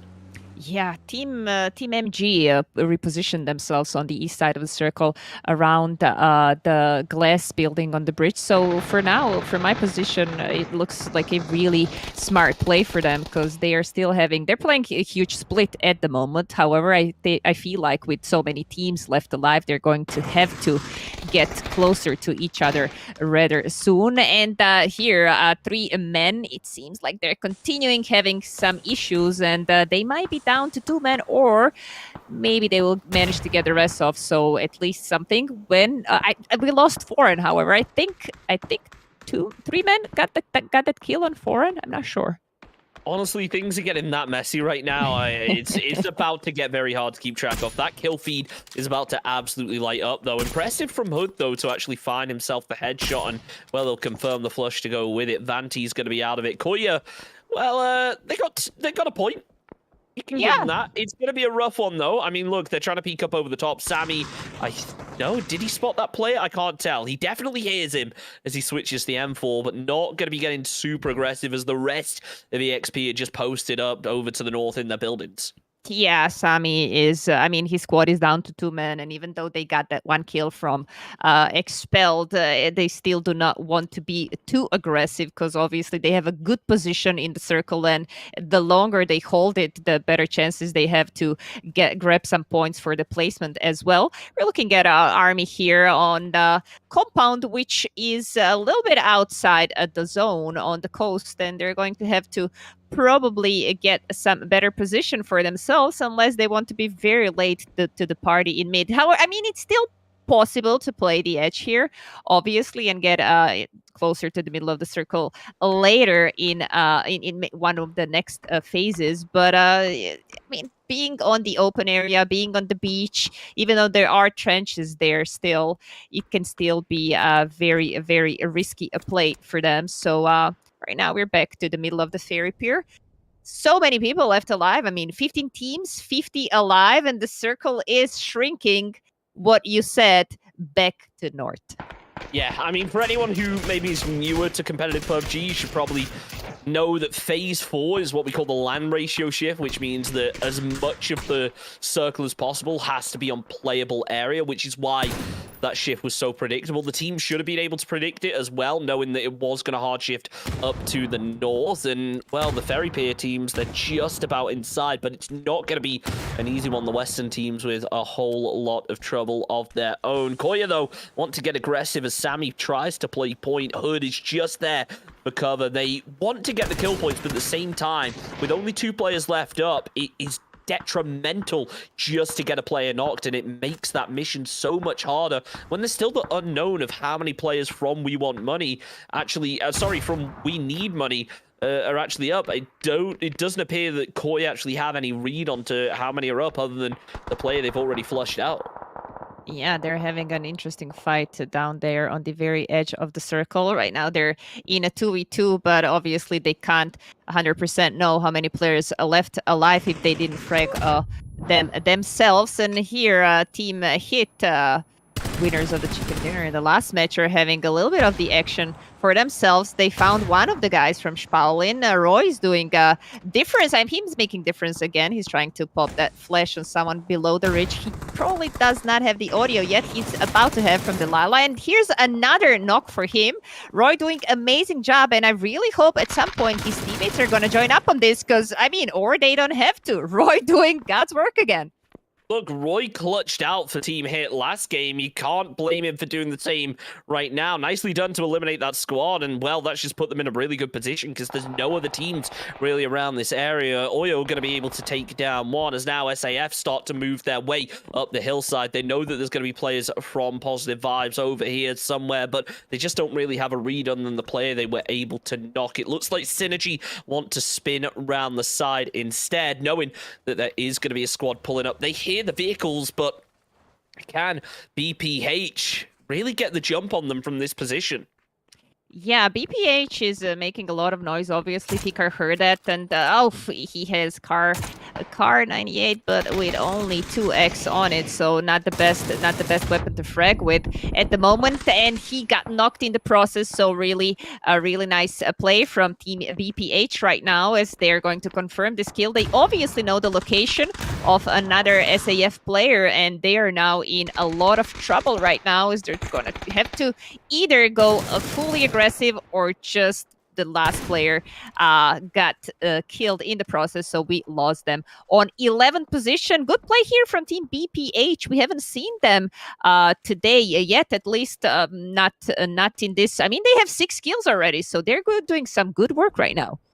Definitely, and they're going to need to keep fragging at this rate to be able to get into zone, because as it shifts down to the south, that ferry pier ending is looking more and more likely. I haven't seen this ending in a long time now.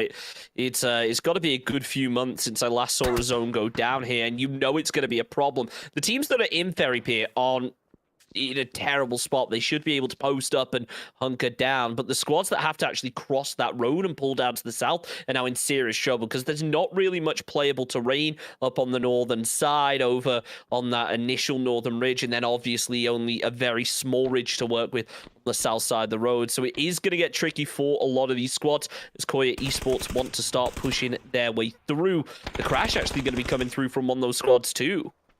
Yeah, Koi is doing a lot of damage, and I mean, they're only a two-man squad. They're still fighting the team expelled, and they finally found one more guy from that squad, so it's down to 2 versus 2. Obviously, they need to find their way towards the safe, maybe not in this zone, but in the next one for sure. So they're doing all they can, and I mean, they're doing a good work. They have 5 kills so far, standing on the last 2 men, and still going strong. In the case they managed to get one more knock for themselves from team expelled, they are probably having a pretty clear push towards middle of the zone. And while I'm talking about it, we're watching one more fight here in the compound, in the very ferry pier, while Milko from Army is gonna just try to find his spot under the star. Oh, he might make the difference, because he's in the back of everybody, and he probably is going to rep north as I'm speaking. But this was the fight I was talking about. 3.5 men down to only 1 man. And is he going to be able to get the rest off? Oh, he's on fire. He's on fire. Does he know he's on fire? He knows he's on fire. All right. I'm panicking. It's fine. He's going to be able to get the rest off. They're still standing with 3 men. Stand, man. Standing, but spotted. Actually takes a little bit of damage. I'm not sure whether he was able to spot the player down below. Luco going to be moving back a bit. He definitely realizes Verzik going to be the player to open up right here. Sandman does fall as now GG starts moving from the backside. Eldon also going to go down. So it leaves Luco as the final player left up. Open field do go down. They have been flushed out. Nicely done there to be able to capitalize by the squad pushing their way through. But there's a whole lot more zone, and the chances of it actually going over to those trenches are pretty slim. So GG may have a very tricky rotate coming up ahead of them on this next shift. Yeah, GG. Well, obviously we've seen that they can play well when they are forced to push as well. They're up to 4 men as well. In the last match, they were only 2 men, making such a huge difference. So obviously, right now the situation is looking really good for all those teams in the ferry pier. They don't have to move a lot, and we are having 3 squads, 3 full men squads, who are going to have to make their make their rotation towards the safe. And what you mentioned earlier, there is not a lot of playable area, so we can expect some of the crashes with the vehicles. I mean, what is there else to do? That's a good question. I don't think there is anything else you can work with. There is like a little bit of a ridge up to the north of this compound, but it isn't the kind of position you want to be playing super into the late game. It is one of those that is a very let's grab it and try and make something happen off of it. But you know what? We might just see squads forced to play that, because they don't want to be crashing in this late. I gotta say, Bent's there, able to land some nasty shots, but he's limited on terms of ammo, and this is kind of what we were expecting. Team Hit are going to be going for the crash. Ben's doing what he can to try and pre-fire onto the window. Lider, though, able to land a beautiful little pre-nade, and Taxi's going to be going down because of it. Yeah, he tried to make a play for his team, obviously getting close to that wall, as Benz here was doing a lot of damage, a lot of headshots with that beautiful SLR shots. But right now, Team Hit is in a lot of trouble. They're just behind that little ridge, and I mean, one of their players managed to crash the wall as well, but he's on less than half HP, and Duality knows exactly he's hiding in the toilet, so he's gonna hold him off for sure, possibly even throw a molly and burn him alive as we are speaking.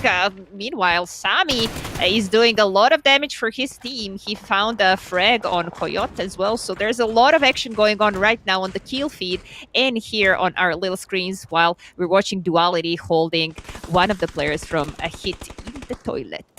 Yeah, Duality knows that there's someone in here. You could tell. I mean, the player was throwing out flashbangs, but he doesn't have any lethal util to work with. That's a really well-placed flash, but the door is closed kind of perfectly to try and deny it. Goes for the peak, but maybe second-guess himself to a certain extent, as now Martin Gaming from the north starts to get involved. Lida watching the cross, ready for Bents to move out. All it's going to take is just a little bit of a silhouette, and he can get involved. But there it is, Martin Gaming with a beautifully placed third-party mini shot, finding the angle. One tap, one kill. Bent's going to be going down and out of it. The point, though, stolen away by Mayday.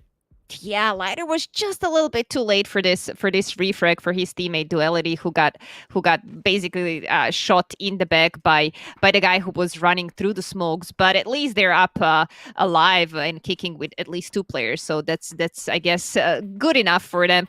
We're watching Martin Gaming here playing the edge. They have some ridges to work with, and for now it's looking okay for them. They're a full 4-man squad, but I mean they're on one side of the circle, and literally all the other squads on another side. So they're either going to have to make a play and rotate with the vehicles, which we're seeing right now. Needlam is going to try and get some position for himself, because, I mean, this circle really doesn't like them.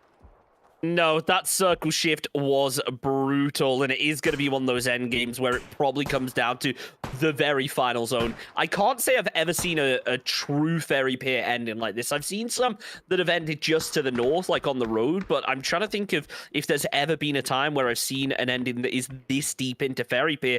I really can't think of any, so it is impressive to see the fact that so many squads have remained alive in such a tricky position to try and play, but I think it really speaks to the quality of this lobby. Don't get me wrong, I wasn't sure on a lot of the teams coming into this. They're not teams that I really recognize too well, but they've done such a good job of being able to survive, and at the end of the day, that's what PUBG is all about.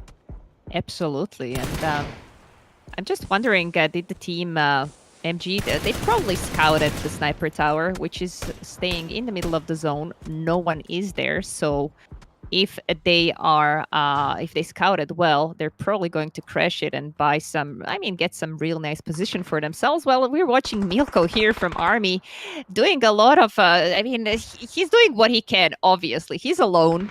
And he was constantly behind the back of Koyer team, but right now Sammy knows about him, and finally he finds him, eliminates Army on 8th position. So it's looking still really well for Team Koyer. I mean, down to 2 men, but they're fighting this Fairy Pier so well. It feels like they're at home. Yeah, I mean, everyone is just holding steadfast. Anyone who's in a compound and in a position is more than happy to try and hold it. The problem becomes when that zone shifts away, and it looks like a couple squads are having to navigate their way through that now, as they just have to check every corner, every angle. This is such a tricky position to fight, because no matter where you are, it feels like you're always exposed to 2 or 3 different positions, which is why being able to move through as a 4-man in the same way Martin Gaiman are doing is a really useful skill. The problem will become when they try to get up this high ground, they're not going to be expecting Gaga laying prone. Yeah, definitely. He's holding that angle like a champ. What is there to do? You're just trying to get the easiest possible kill, and if there's a full squad running up on you, of course, getting a surprise knock first, it always buys you time to make some other play as well. And we're watching it. Phase 8, 50 seconds.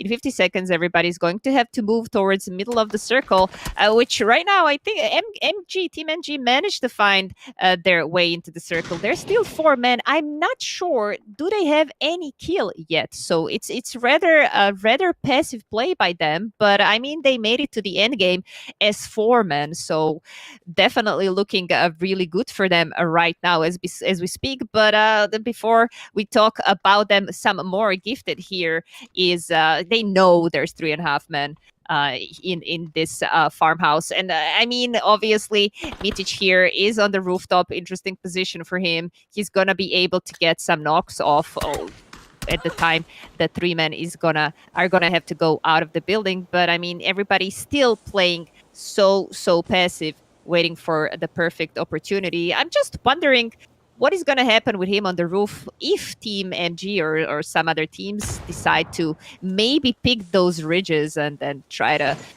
see what action is going on here. I mean, it's a good question. I don't think he's going to be able to play the roof too much longer. It is going to be closing in, so Micic going to be forced to drop down. He actually hears the player, but wasn't able to find himself the kill. Never mind, yes, he does. Seals it away, turns around and finds a second, but runs out of ammo at almost the worst possible time. And going to be getting flushed out, as is Micic, so that's going to be 3.5 men falling down. Verzik is the final player left up here for Gifted Gaming. As well, the zone closes through just a little bit further. It is the final zone. There's no more shifts. It is just a dot after this, which is brutal for so many of these teams because there's still 6 alive, Samson. Yeah, definitely. I mean, look at this circle. I mean, Gaga here still very, very careful, not making any noise. But it's about the time he's gonna have to start shooting. I mean, oh my God, trigger control, trigger. Oh. There's a time and a place for holding your nerve. That is not it. When you have 3 players right in front of you, just like a second away from shooting, you just gotta shoot. I like what he tried to do. That just wasn't the time for it. I'm not sure whether he realized just how many players there were about to peak that, but that is unfortunate.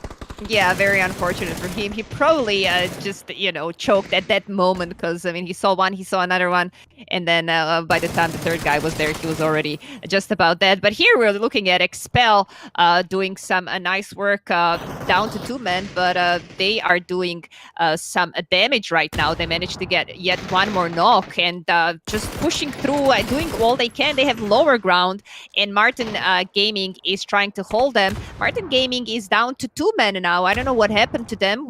They were just on 4 just a second ago, and now I feel like they were fighting on multiple sides. We're down to 4 men actually, and here comes the shotty. Oh.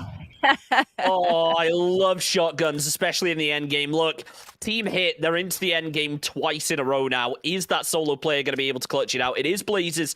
It's not going to be the same player who managed to make the clutch last time, but let's see if they're all going to be able to pull their weight evenly. Smoke's coming out now, so they realize that Martin Gaming do have the jump on this zone. It appeared that Mayday maybe spotted out one, actually gets caught with a little bit of fire. Blazes tries to open up with the shot, but it's not going to be enough as fire. Now getting returned, Zeit throws down an underhand smoke. It's not going to be able to work out as he pushes through a little bit further. There's the spray, and there is the chicken dinner for Martin Gaming. One of the squads that I had to say was one to watch coming into it. Now 10 kills and a chicken dinner off of a very brutal zone. Yeah, the zone was constantly brutal for them. You're right. I mean, they constantly had to rotate from so far, but they did an amazing job. They scouted ahead, and I mean, was there to say they managed to grab 10 kills for themselves. Majority of those kills were in the very late game. So congratulations. And what else to say? We're going to have to see what's going to happen in the next match, and we're going to go back to studio to see what wonderful. Oh, okay. We have to just talk a little bit more. So I don't know. We're going to back to Shanks to tell me, like, you were expecting maybe Shanks to see that 1 versus 2 clutch. I mean, we've seen Hit in the previous match. They managed to do so. Obviously, it wasn't the same player. It wasn't Roy, but it was looking relatively okay. However, I think Martin Gaming knew his exact position. Yeah, I think the Hit are a squad that are really good when it comes to being able to play off of each other. And the reason that 1v3 clutch was so successful in game number 1 was the fact that they had all of the info onto where every single player is. And sure, a lot of players did fall, but they had the info, and that solo was able to make it happen, which that game, they just didn't have, unfortunately. They heard the shots, but they didn't know exact locations. And it was just so many little dips and divots that players were able to peek on. It was rough. But that's it for us. Let's head back to the studio to wrap up that match.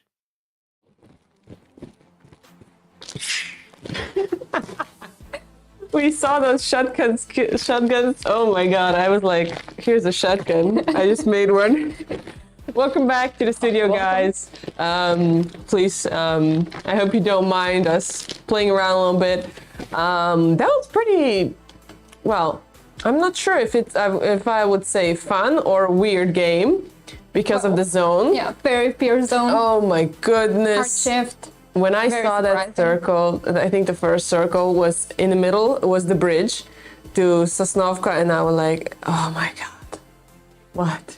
No. Is No. it gonna be Sosnovka And then again? if you remember, I said, well, maybe it's gonna be those fields, just right above Ferry Pier. But no, it shifted back to the compounds, and we saw what happened. It's kind of strange. First game was military base. Second game was Ferry Pier. What is going on? Can we get some normal zones in this tournament, please? Those were very, very punishing up until the end, like making the teams push into the zones from outside. We've seen some great fights on the edge.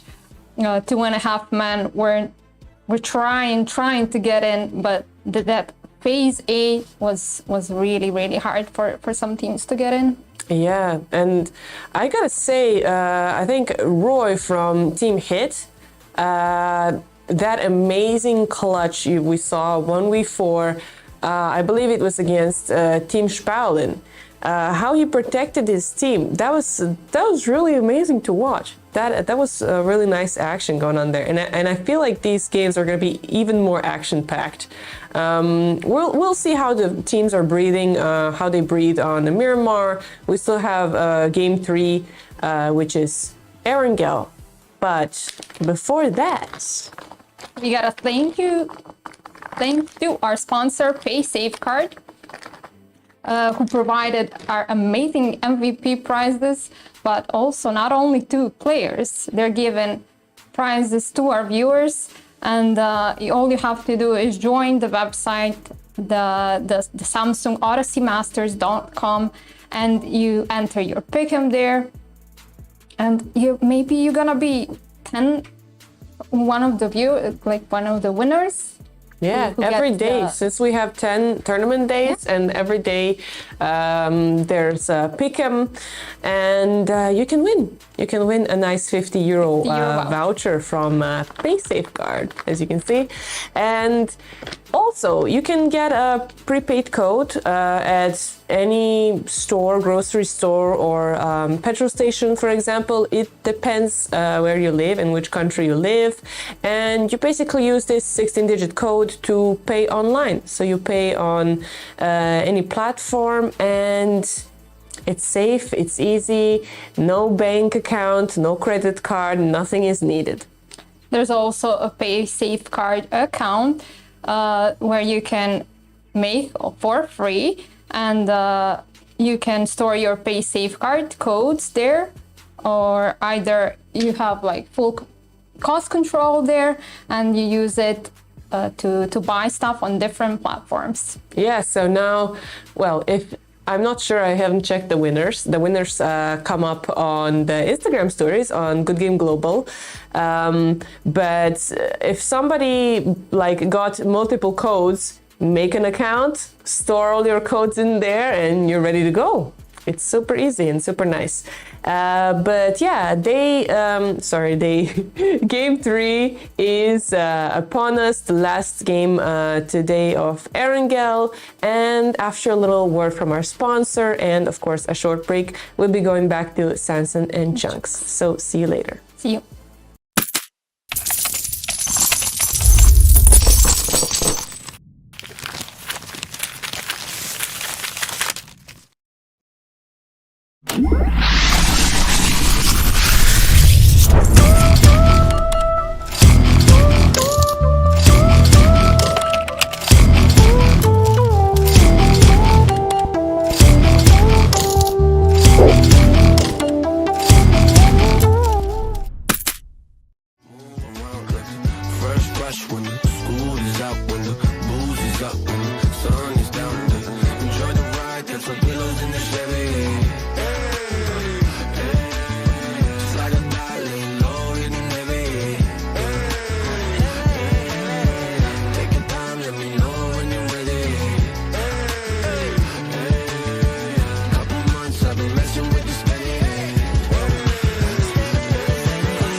Smile, that's about all you got.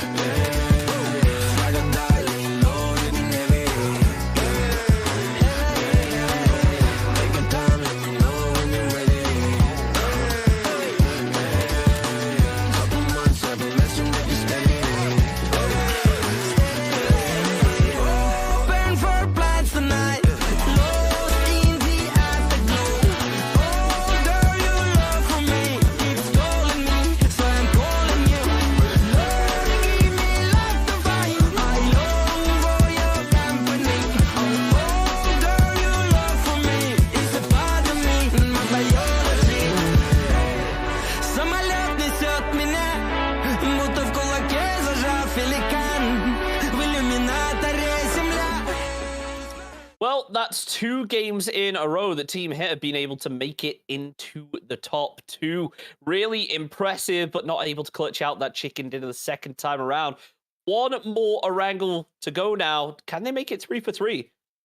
We're going to see, definitely. But I just before that, Shanks, I want to check the leaderboard if we have it already, because I feel like these things are happening. We are seeing Gifted on the first place and still without a chicken dinner. Yeah, really impressive. I mean, it just shows how frag heavy this squad is going. Between the 2 games, they've got themselves 10 placement points, but that's 33 overall. Really impressive to watch. And you got to think Team Hit as well. They've made it into the end game twice in a row. So I think it really just shows how impressive Gifted Gaming have been playing. Of course, there's a lot more squads that have the potential to come out and surprise us from below, but I mean, it's going to be hard to really catch up with the damage and the kills that Gifted are putting out right now. Yeah, they're showing the absolute power and domination. Even when they stay on the last 2 men, they manage to get everything, all of that damage done. And we can see here the kills of the leaderboard of the kills. I mean, Coyote 9 kills and Verzik. I don't know exactly how to pronounce his name, but they're both sitting on 9 impressive kills. Yeah, really impressive to see. And it shows that it's not just one player pulling all the weight for the squad, being able to actually distribute it evenly. The question becomes, look, this is a squad that at this point I'm expecting to see in the finals sooner or later. Will they be able to carry on that fragging power up against even stronger squads? I guess only time will tell. Yeah. And I mean, I gotta be honest, the last chance of having a damage dealt players on 3rd and 5th position with the damage dealt, they're doing a lot of damage. However, we're not seeing them. I think they're top 5 right now. We still have to see them capitalize on that damage, to be honest. And I feel like it's kind of looking well for them. I mean, they have options. They definitely have the damage, and it's just about, I guess, the end game for them. Are they going to be able to get some points for themselves? Because we are now looking at the last 3 matches. I mean, if you didn't warm up, if you have to warm up until now, right? Last match of Erangel, 2 more matches of Miramar, and it's really important for you to step up now as a team and show us all you've got. And with that being said, I think we're hopping into our 3rd Erangel of the night, and we are going to see, Shanks, are we going to see this lovely blue sky now? I hope so. I hope so. Let's get into the game so that Kovo doesn't complain we cut him off for too long. There it is. There it is. He's added some extra movement in this time as well. He's just showing off at this point. Yeah, I mean, and we're getting these little puffy, fluffy white clouds as well. Look at this. I mean, just amazing, Shanks. What more can we ask for? But I mean, while we were talking about the blue skies, I gotta mention the plane, which looks rather, well, not pleasant. Give me a Milta ending. I've not seen like a proper Milta ending. Yesterday we got a lumberyard finish. We've had a couple that are around like mini Milta power, that kind of area. That's a fairly, I wouldn't say common zone, but we see it a decent amount. I want to see just Milta now. The city of Milta, maybe a bit of the fields. It feels like it's been such a long time since I got to cover one of those zones. Yeah, Milta is actually one of the cities I really like to jump in. I don't know why. I mean, especially like in ranked, it's fine, but when you're playing like some pubs and stuff, the loot is actually quite horrible. But there's something about the position of Milta, I guess, and maybe the name. Something about that place is rather cozy, I guess. So I'm up for that Milta ending as well. However, we're going to see, of course, it's a very long shot, and to see where the zone is gonna end, even before the first circle showed. But I mean, according to the plane path was kind of like not that nice. So, I mean, maybe the circle this time is going to be a little bit less crazy and go a bit more to the north. That's what it wants you to think. Just wait. Here it is. Phase 1 gonna pop. I told you. Oh my god. I told you. It goes all the way down to the south. The game was just like, no, these players, they had it too easy last match. Let's do it all over again. Back to Millie. That's like 3 games in a row where we've had a circle that has at least had some 1 million. Yeah, unbelievable. And I mean, look at this circle. There's literally no chance that this circle is not going to end on melee.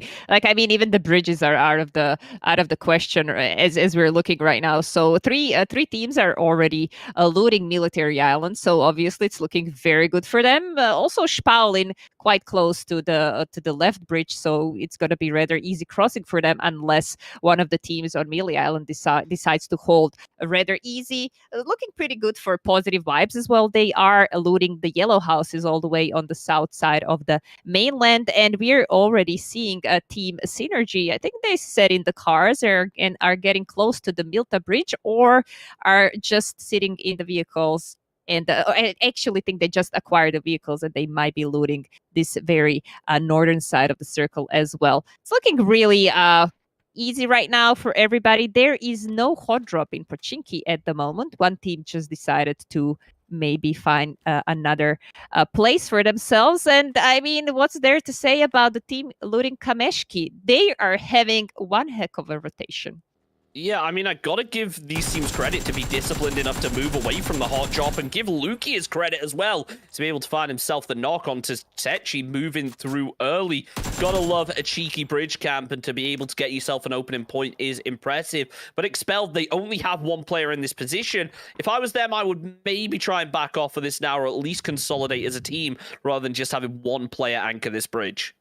Yeah, definitely. I mean, he definitely can be satisfied with that one kill. Obviously, I mean, when you get one, you want more. But sometimes holding that trigger and just playing it smarter is definitely better option. We're already seeing Martin Gaming getting here close to the other side of the bridge. They're going to hold it from this northern side as well, as Team Hit is getting closer as well. I think Benz here is probably going to shoot at this vehicle or maybe not, or nice trigger control. Either way, so he's going to wait for his teammates, obviously, and they looted Milta, so Benz here did not want to take any chances, and now Sight is going directly to Luki, who decided to stay on the bridge with his teammates in the back of the compound. And you know what? It worked out beautifully. Down goes Mayday, as he is in a risky position, but you can see Vanti already posted up. Out comes the N249. He actually lands the headshot onto one. It's not going to be enough for the kill. Can create a land one at the last second. Not to be, but 2 kills already found here for Expelled. This bridge camp is starting to really pay off for them.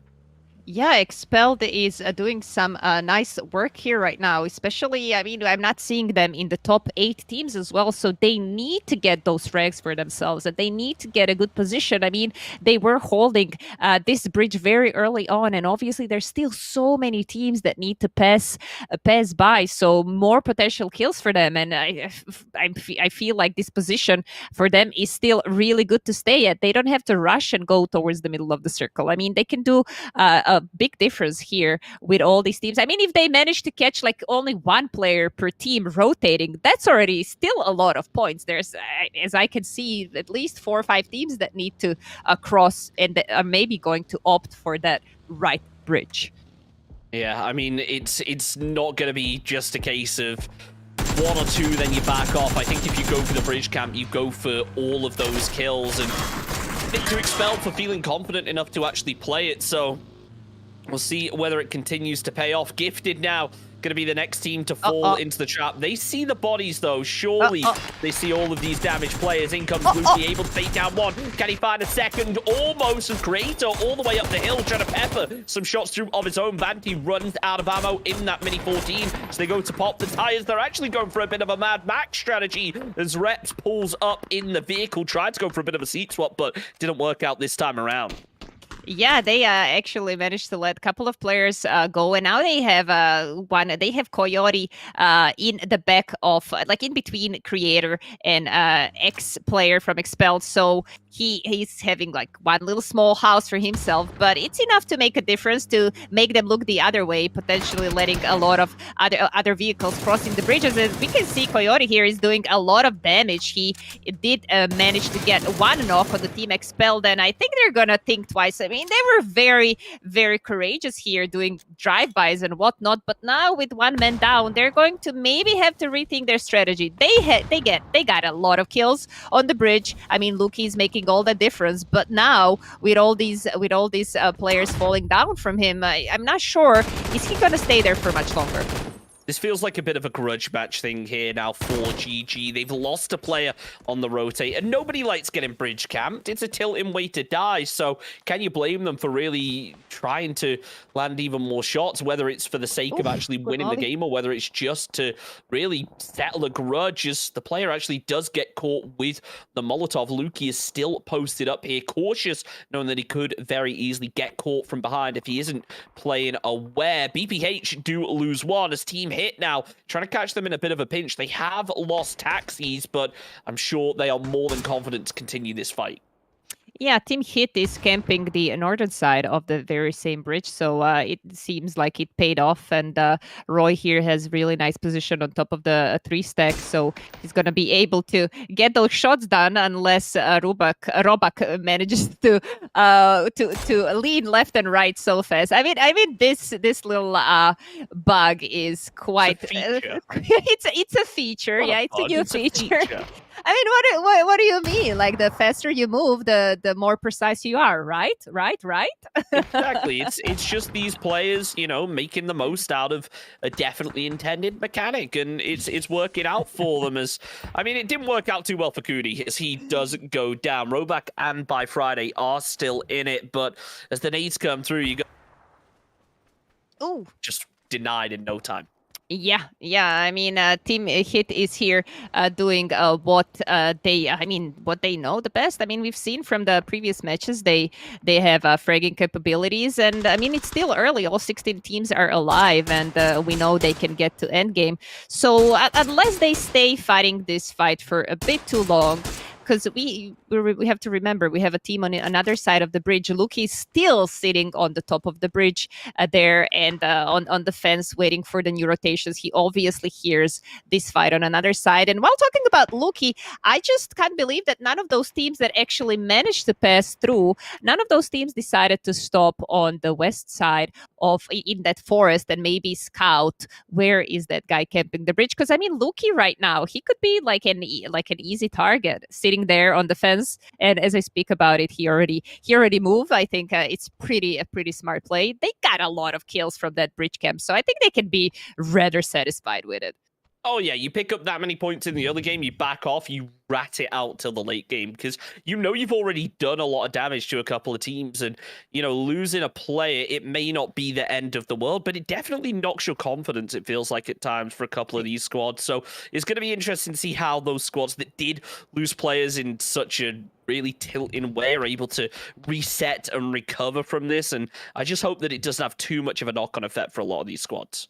Yeah, it's not looking good for Team GG. I mean, we're looking at them. They're on the top of the leaderboard. So losing all these players in the rotation, and now, especially after the rotation, Vanti did a lot of damage, got 2 more knocks, and we're looking at Team GG down to only 1 player. It's still far away from the circle. They made a difference, definitely. Team Expelled, who are not in our top 8 teams, they managed to frag the heck out of the Team GG. So it's looking really good for them, and I mean, it's great play. But now they're going to have to think about where they need to move, because obviously the circle rotated hard towards west, so they cannot stay in that position anymore. However, they're still waiting. I see Luki back on the bridge. He's still waiting for that last rotation. He knows there was a team fighting on the north side of Milta. He's still waiting while we're watching at the team army trying to find their way towards the safe on another bridge, I think. Yeah, that's the left bridge. Yeah, you know what? And I really can't blame for it. Army, though, not going to do that, and they will get punished accordingly. It's a risky play to make in a zone like this where everyone is just hunkering down so early, everyone learning from the mistakes in that first game. And, well, sadly, Synergy and Focus, they're not going to learn quite enough. As they do end up falling, they will be our first team to go out of the lobby. Not ideal, and neither is this zone, but to be fair, most teams are already posted up just off of playing military base. Yeah, I mean this circle, it's kind of tricky because you can see all the coastline, which is usually it maybe some other lobbies is usually taken. We can see all of the teams are already stacked in the middle of the circle around the main road. So still a couple of more teams in the military base and around the plains. It's going to be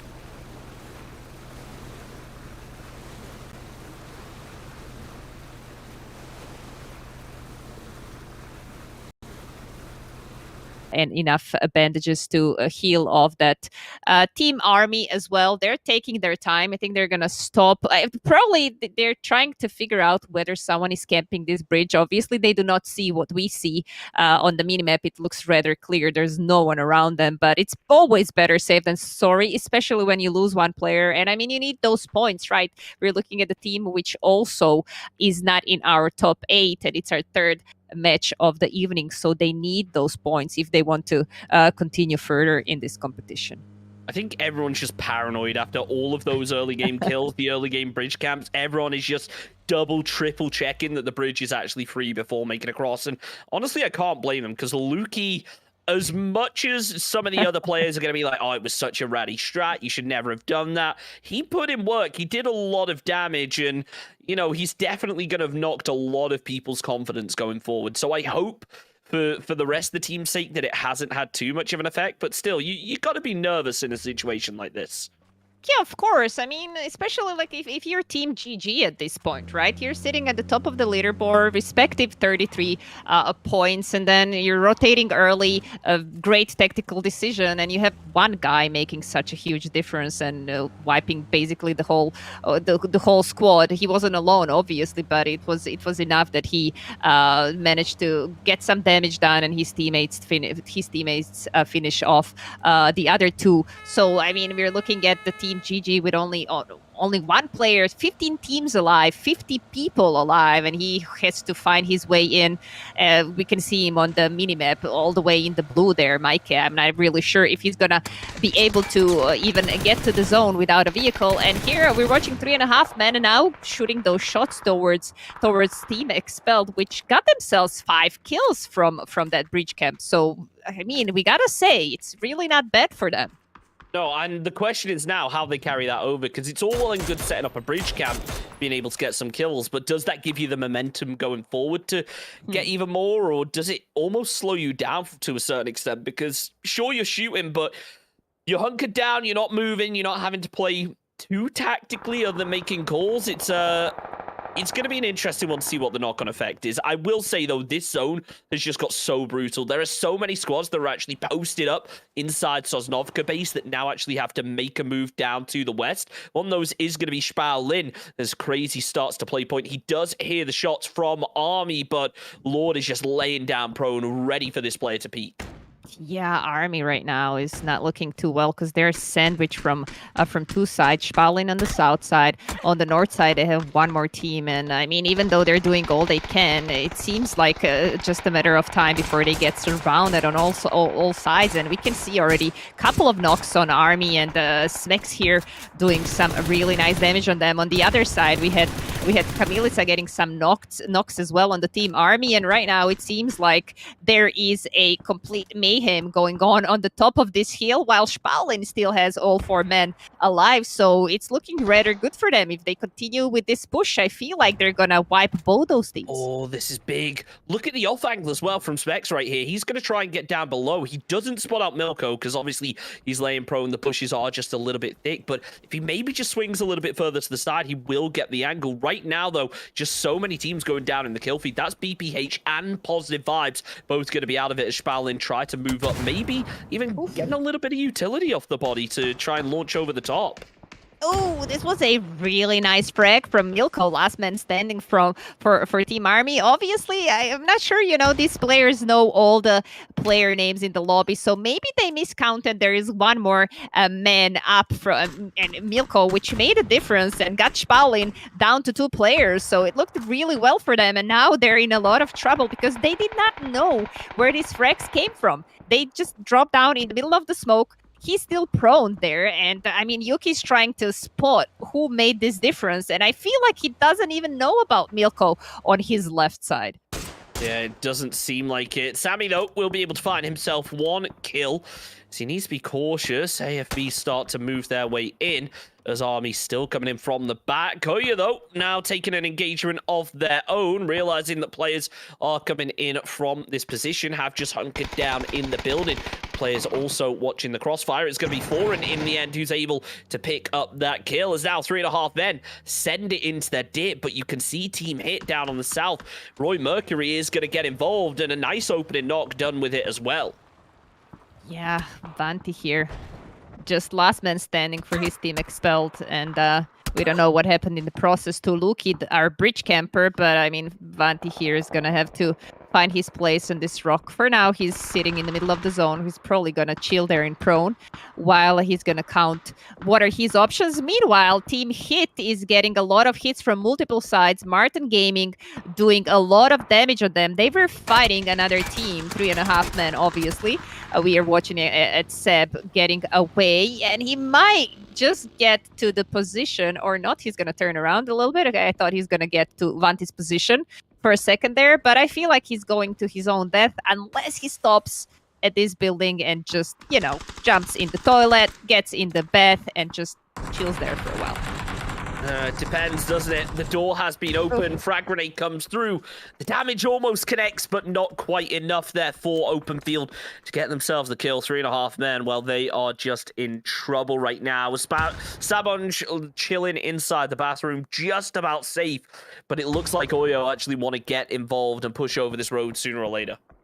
Yeah, Oyo has a really good position right now. They're playing split. I thought one of the players from Oyo is going to take that house as well, but they're playing split with the south side of the road as well. So it's looking pretty good for them. I feel like wherever zone shifts, they're still going to be in the next zone. And obviously, they still have a team on their east side to worry about. That's Team MG, which are playing it slow this time. 3 kills for them. I mean, not that bad, but they're down to 3 men. Also, I mean, their position, they're playing split right now. Semado, you can see him on the northern side of the road around the airplanes, while his teammates Sight and Nidlem are playing the south side. You're going to take it slow, maybe get a knock. If they get a knock on Luko from Oyo, which is sitting in that compound alone, they might get that push done, and they might get themselves a really nice position in the next circle as well. But it all depends on whether those shots are going to land or not. It's going to be a tricky one. We'll see where the zone goes first, because who knows, it may end up favoring them in the end. And as it closes through, you know it's going to be a brutal one. I feel like it's very unlikely it just goes central. The circles have just been too mean to these squads. And there it is. That's what we were expecting. Hard shift down to the south, because of course that's the circle that cuts out the most teams. There's what, 3-4 teams up on the north now with just no way to make it in. It's just going to be crash central now. Yeah, I mean, their options are so limited right now. They're going to have to opt for crashing maybe edges of the zone as well, because the middle of the circle, it is playable, but a bit later on in the stage, because if you have all those teams on the edges who are still not in the circle, if you have them shooting at you, if you rotate too early, it's not a good position to be at right now. We're looking at Koyer Esports. They're having a respectable 5 kills so far, and all 4 men standing. So even though they have some way to go until the zone, I feel like they can play. They can still play this northwestern side of the circle. So right now, looking good for them, and they are hearing 1 rotation going. I think that's Avanti. Yeah, that's Vanti. He's all alone. He's trying to find the best spot where he can basically prone and just chill in the middle of the circle, not do any difference until he absolutely has to. And he did find himself a little spot there, but I mean, Sami heard that vehicle rotation, so it's just a matter of time before he peaks. Meanwhile, his teammate Chili is doing some nice damage towards Spaulin. And as I'm saying, Expelled is eliminated on 12th position. Sami definitely peaked that, and now he's going to find himself a really nice spot to be at. I will say it is a little bit surprising to see quite so many teams up with this few players left in the lobby, but I think it really speaks to specifically, you know, how rough it was to get inside the zone. Koya, though, going to make it even rougher right now as Hood opens up, going to be able to take down 1. Foreign finishes off the second as Trash is down low. Schluppy has been spotted. 6x Mini. Surely he can find a bit of an angle, but seemingly not. Confirms the flush onto the second, but knows that Schluppy's down here as he tries to swing out the side. Foreign regretting switching over to the nades, but out comes the frag down. It goes down below. That should be enough to finish off the job, but maybe not. They don't actually realize he's pushed out of this. Schluppy, talk about a survivor. Yeah, Schlappy is doing what he can in that smoke, obviously. But yeah, last chance. He was their last chance, but I mean, he couldn't make it, obviously. 4 men are looking down at you, and amazing 10 kills for Team Koyer. I knew that this team has a fragging capabilities. I played with some of these guys, and they're amazing. But it's really nice to see that they're doing some great work in this round, because they were sitting on 7th position before this match, and now they're looking, I mean, with 10 teams alive and 10 kills already, all 4 men standing, they're looking at a very good match for themselves. Absolutely. Now the question is, can they go from just a very good match to a win?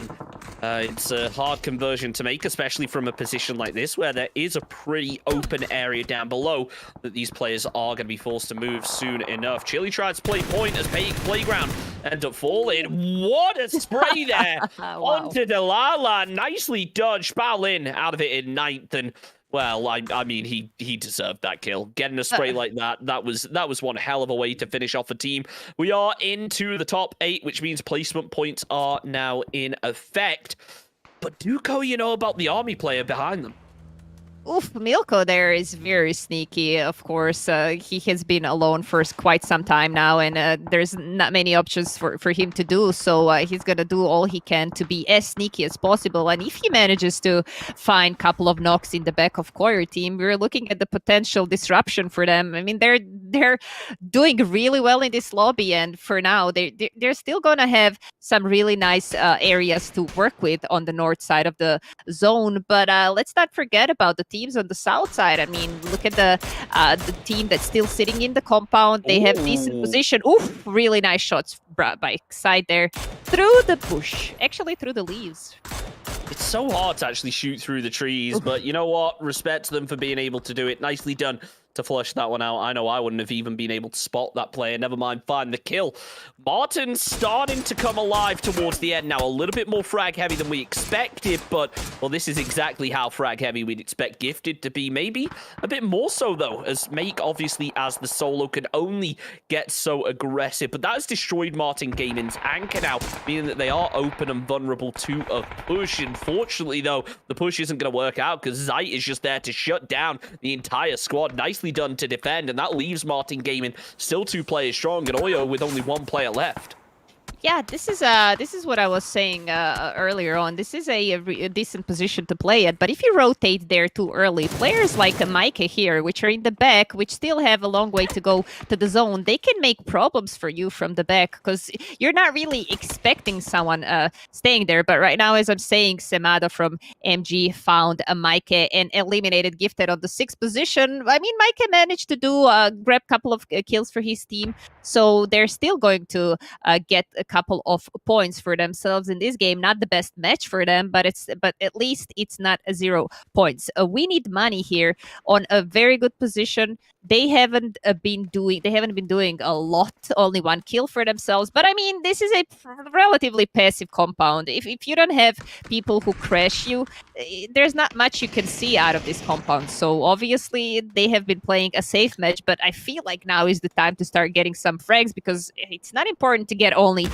chicken dinner. I mean, you need some kills. This lobby seems very strong, so you need some kills that accompany that to be able to get into at least top 4 teams. I got to say, really impressive there from We Need Money. They got themselves the opening knock, but also on the same front, that northern team, Koya Esports, they realized that Zeit was knocked, so they used it as an opportunity to try and move through. The Molotov nearly connected, but not quite going to be enough. Zeit going to be out of it now. Samedo will be forced to back off and play it down behind this dip. Has himself some vehicles to work with. They're really going to hope right now that Koya tried to get involved and open up this fight, and that's exactly what will happen, but maybe not in the way they would have expected. Chili, even after being able to pick up 3 kills, does go down as Foreign makes it 15 for the squad. Tries to follow it up with a second, but the fire does get returned there by Nitro, as now Koya now forced to move back. They've only got 1 player left standing. Chili has been flushed out, Foreign down to low HP. Not going to go for the first aid. Knows that Nitro is going to be forced to peek sooner or later, as We Need Money want to get a little bit more aggressive. Nitro swings out round the side, but it's going to be Sania that's there to finish off the job. Now, it's going to be Team Hit as a solo. 3 out of 3 Erangel games, they made it into at least the top 2. It'd be a miracle to get the chicken dinner, but it's still possible. Shanks, I don't think they have idea that one guy from Hit is actually in the compound they pushed out of. I mean, they're looking everywhere but towards the compound. So, I mean, if he manages somehow to get a knock or maybe 2 in the back of the We Need Money team, but I mean, it's highly unlikely. He's sitting there very passively. He's probably going to have to push out of that building at some point. And I mean, look at those 3 men. They're just like refragging each other while Over is alone on the other side and trying to get an info on whereabouts is this Hit player. I mean, he could just, dance a little bit on this rooftop and maybe just wait for some of the shots, but there's not much to do. If he manages to win this somehow, I don't know. I think it's time to uninstall after that. I feel like Blaze there should have just taken the shot, should have just gone for it, tried to make something happen out of it. I mean, they've got 7 kills so far. If they can make it into the top 2 with 8, that'd be super impressive. I think that We Need Money now realizing, hey, he's not up on the northern side. Maybe he snuck up behind us. I can't help but notice he's got that M4 and it is like fully leveled. Yeah, he does. And I mean, also he's proning with like a super pink backpack level 3. So it's just a matter of time before he gets spotted. And he did. We Need Money got the chicken dinner with, 6 kills. Not what we've seen, like not the most kills we've seen in this lobby, but at least they were holding their position really nicely. And they did push out exactly when they needed to. So, I mean, great match for them. Yeah, I mean, you know what? In a circle like that, the chicken dinner is kind of everything. So if you're not able to get the win, then it's not the end of the world. You can still salvage some kill points, but being able to get the win just shows that you are a solid squad. You've got yourself a good position, and you know your game plan, and that's something they did really well there. Sure, they didn't go frag heavy. They didn't get like a 20-kill win like we may have seen in the past, but they had a solid game, a solid plan. They held their compound. It wasn't a great compound to actually get aggressive out of, but when the time came, they absolutely did. That is Erangel over. 2 more games to come over on Miramar. We'll go back to the studio before switching over, though. Thank you, Samson and Chunks, and welcome everybody back to the studio. That was match 3 of today, last of Erangel for today. What did you think of the match, Marinja? Well, we've seen another military circle. What a surprise. Another one. Well, I think some of the teams this time maybe forgot they're actually playing for the prize. Yeah. Is that right? Yeah. And we saw their team, We Need Money. Appropriate name. We Need Money. Went for it. Yeah, they got the chicken dinners. Well, at least now they're not hungry. Now if they're gonna go to the finals, if they're gonna manage to get to the top 2 spots of our leaderboard for Group C, we will see. But yeah, congratulations to them on the chicken dinner. They were pretty lucky, to be honest, with that zone shift. They waited for when that zone shifted right on their compound. I mean, they were all alive, 4 team. Everybody else is just killing each other.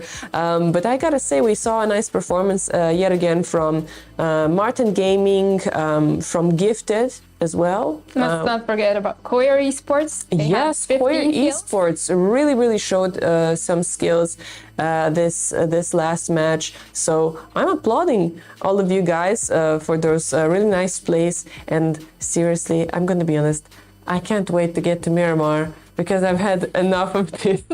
No more military circles, please. Yeah, but also, guys, make sure to follow us, of course, on Twitch, on Trovo, on YouTube, Good Game Global channels, of course, on social media as well. There you can see on the stories some snippets of the best moments, clutches, kills, everything that's most important happening if you want to catch up, if you're not following the whole time. And of course, visit www.samsungodyseymasters.com. You can find schedules there. You can find all the team information, all the tournament information. So you're updated on pretty much everything. Watch the streams closely, because maybe you're gonna catch a PUBG in-game code somewhere during the game. Yeah, because the codes are in the match. You have to pay close attention, so it won't be in these intermissions, only during the matches. Or you could just wait for the two of us to show up and ask you a little question, do some trivia for a voucher, G2A voucher of 50 euros provided by Samsung Odyssey. And of course, I want to thank once again Samsung Odyssey and our sponsors, PaySafeCard and Visual S. And yeah, we will be going to game 4 of today, switching back to Miramar. After a short break, we'll be back with Sanson and Chunks. So see you until then. See you. Can't bear the things I've had to face. Got you crying on your knees in pain. Oh, some things never change, never change. Oh, you break your back to make me feel again. Suffocate to make me breathe again. Lose your mind from endless pain. Some things never change, never change. Oh, redemption never came. I stopped asking for forgiveness, cause you should know only fools tread with the angels. Fear to go, but you keep trying to get too close. Save myself by turning into stone. So save your judgment, cause you just don't know. But some things never change, never change. Oh, they say I should feel guilty and change my ways, leaving crumpled bodies in my wake. Swear I didn't mean to make them break. Swear I didn't mean to make them break. But they're so delicate and so mundane, and they keep coming like a moth to a flame. Oh, some things never change, never change. You break your back to make me feel again. Suffocate to make me breathe again. Lose your mind from endless pain. Some things never change, never change. Oh, redemption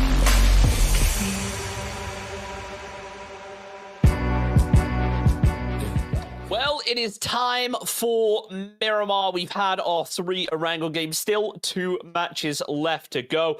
They have not disappointed so far. Once again, my name is Chunks, joined by the one and only Sanson. And how are you feeling switching over to our second map of the evening?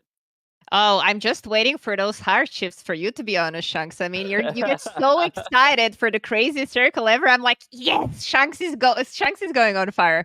I mean, what's there to say? We have 2 more Miramars to go, but before that, I would like to check our leaderboard because I think a lot of things changed. Yeah, absolutely. I mean, obviously, Team Hit able to grab themselves that first place after yet again making it into the top 2. It's just so consistent. We'll see if they can carry that up over on a different match. But Gifted still without a chicken dinner and holding on to second really shows that fragging power. And look, we need money. They played it relatively slow that game. They managed to get themselves their 10th kill of the game and their first placement points, making it 10 placement points, so 20 overall after that chicken dinner. Impressive to see. Still no double winners, but I just get the feeling it's only a matter of time now if Team Hit keep up that consistent placement. Yeah, Team Hit has been showing that they are definitely consistent tonight, and I mean, 18 kills. That's also, I mean, it's not on the range of gifted, but still, with those placements that they have been getting, and the one chicken dinner for themselves, is just a matter of time. Like, also, it's obviously it's a question: are they doing as well on Miramar as they are on Erangel? That's as well. I mean, for some teams, they're doing equally good on both maps. But for some teams, obviously, we know that they're playing better on one or the other.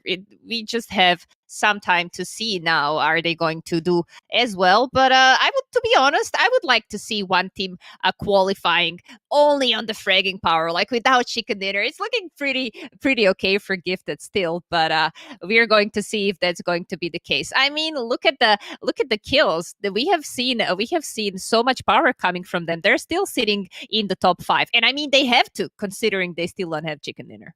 Yeah, really impressive to be able to pick up all those kills. I should probably point out as well, we need money just off of that win. Managed to jump up 7 placement points. So we're at the stage of the tournament now where one win can make a huge difference, especially if you're able to get a lot of kills to go alongside it. Let's take a look over at the damage, though, and see how that stacks up. As right now, it's going to be a Zit out in the lead by considerable margin, considering we're only 3 games in. Yeah, it's a very dear person to me, if I can say. He's he's an amazing player, so I'm really not surprised that he's sitting up there. Obviously, his team, Martin Gaming, is doing pretty good as well. So we just have to see if they're going to continue to do to push that force on Miramar as well. And as I'm saying that, Shanks, what are you thinking? Are we going to get a cinematic blue skies on Miramar as well? It depends how long we keep talking for and when we get told to put it over to game. So I'm just going to keep talking for a minute. And we've apparently got a couple seconds till the game starts. So Kovo, show us that opening cinematic shot. Yeah, that would be amazing. There it is. Oh, we're getting mountains as well.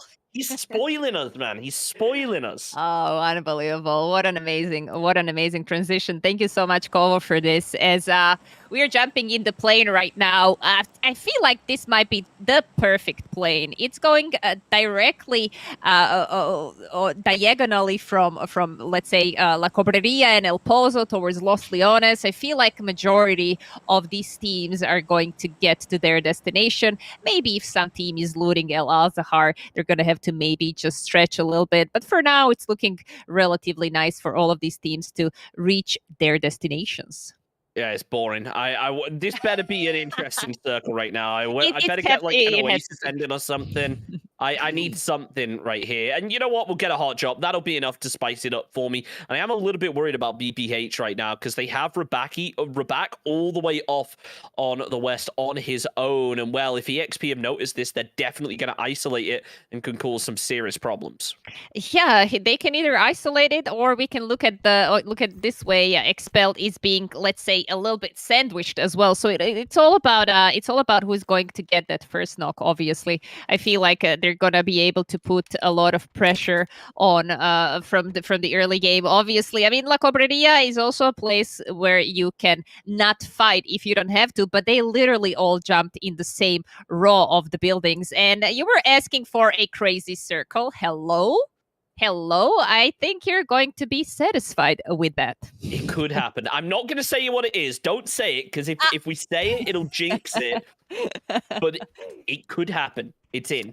Yeah, I know. It just I want it for Shanks. Please, God, please for Shanks. But it would be amazing to see for us, obviously for players, not so much. But let's go back to this fight as we're looking at Expelled, who are showing us. I mean, Luki, they had some early kills, early frags last game. They were camping the bridge, if you remember. So I mean, they're pretty confident they can do that. However, Scar L with Iron Sight, I'm not sure that's the choice of the gun you want to be fighting with in this closed and very, very small area. Yeah, it's It's a tricky gun to handle at this close range, but you know what? I know plenty of players who are more than competent with it. It's all about that muscle memory, isn't it, with the SCAR? Yeah, 'Cause yeah. obviously it's very hard to see with the scope. I mean, the shotgun's arguably going to be a bit more effective in this current position. As you can see, Expelled with 2 players playing point shotguns in hand. They have such a short gap to try and close this distance if they really want to take the fight up close and personal. But by Friday, being up top now could absolutely cause some problems holding that window. Nade comes out. It doesn't quite connect, but Vanti now spotted out, and well, they've got the low ground. It may not be ideal here for Expelled. Yeah, Expelled, not only they have lower ground, they also have this wall in front of them. So, I mean, even though that wall can be a nice protection, it is also a blocking their view, especially towards the ground floor. And as I'm talking about that, Vanti got knocked with a frag grenade. They know exactly where he is right now. So the rest is going to be really hard to do, especially because if you throw another throwable, especially frag grenade, it can bounce off the wall perfectly, and you can find yet another knock. Apple here is on the edge of the fence. He's going to push into the smoke. That's super, super, super brave. But he doesn't know he has one more player behind his back. I'm not sure.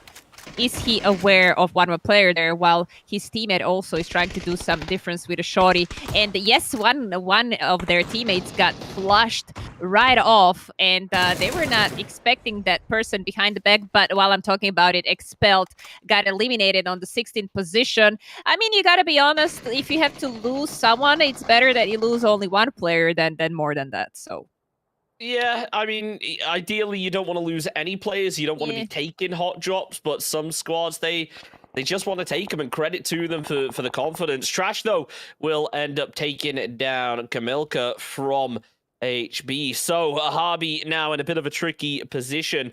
They will try and figure out their way out of this. No, a soft Q. Wow. What a little spray right there. He wasn't able to convert it into any kills, but still applied that pressure and did that damage. And as I say all the time, PUBG is a game of attrition. And if you're able to just hold down those angles and apply enough pressure, surely it's only a matter of time till you convert it over to kills. yeah, it is, but unfortunately, it's not looking good for Team Bobby right now, because they're only down to 2 players. And I mean, Crazy is doing a really big, wide flank, and I feel like at this point he's taking maybe even too much time, because he knows whereabouts of these players, and I mean that definitely told him the location of a couple of them, and even though Crazy has a really nice angle there, this might be a change of tides, because Shloopy here got knocked, and Crazy found another guy. This white flank is paying off. It seems they're down to 2 versus 2, and Crazy looking good. That was decent spray, but I mean he got knocked. Trish there found his head, and it's all down to Ved right now as he's trying to find that headshot towards Trash, but it's rather far. He has a 3x scope. I'm not sure at this point, does he even want to fight, or is he just going to bail the city as we speak? I'd just say get out of here. I feel like that's the best play for a lot of these teams. Get out of here and get into zone, because this is going to be a brutal one no matter how you look at it. Whether it goes over down to the south, up to the north, it's already 50% water, and it is going to be very hard to actually get into the circle. Trash will confirm the flush is dead. Well, he is just laying prone and waiting for one of those players to overextend a little bit. And you know what? Credit to him. If you realize your game is all but done, you may as well try and salvage something. Tried some free fire, and it works out. And you know what? He gets a kill on his way out. That's all you can ask for sometimes. Yeah, it was one more kill for his team, obviously. I mean, it's a very tough situation, right? You know it yourself when you're playing a game, and you get your teammate who is knocked across the road, and you don't want to be that guy who leaves him. They let him bleed. Obviously, they're taunting you to try and get a rest off, which is an impossible rest at that situation. But you're like you're thinking, should I just bail? And if the person who got knocked doesn't tell you, like, just go, there's no need for you to try and rest me. You're not gonna be that guy who is just like, leaving, leaving your squad mate behind. And this is what he tried to do, obviously. I mean, he knew he was running into a 1v4, obviously. By that time, they managed to get those rests off. But at at that point, it's kind of like, okay, it's just, I feel like it's more for the feel-good vibes between those players than a realistic play for the team. Yeah, I'm so worried about these teams right now with this valley, though. We call it Death Valley for a reason. It is just so dangerous to try and rotate through. And granted, Team Hit were able to get over to Elazar, but it is a dangerous risk to be taken. Speaking of a risk, I don't think Oyo realized just how risky this play is, as Ragnar is posted up. He's ready to go for the spray, but it looks like Eldon was able to call out the position to his teammates. Redekaby and Luko should be able to get out of here pretty safely because of its synergy and focus, though. Ragnar, he has an idea of where this player is going to be, sneaking up over the top, sees the vehicle, goes to the spray. It's a buggy. It should be a relatively easy kill, but unfortunately not quite able to connect. His final 6 bullets go, and that's the cue for the rest of the squad to try and move, realizing he's probably going for the reload. Let's get out of here.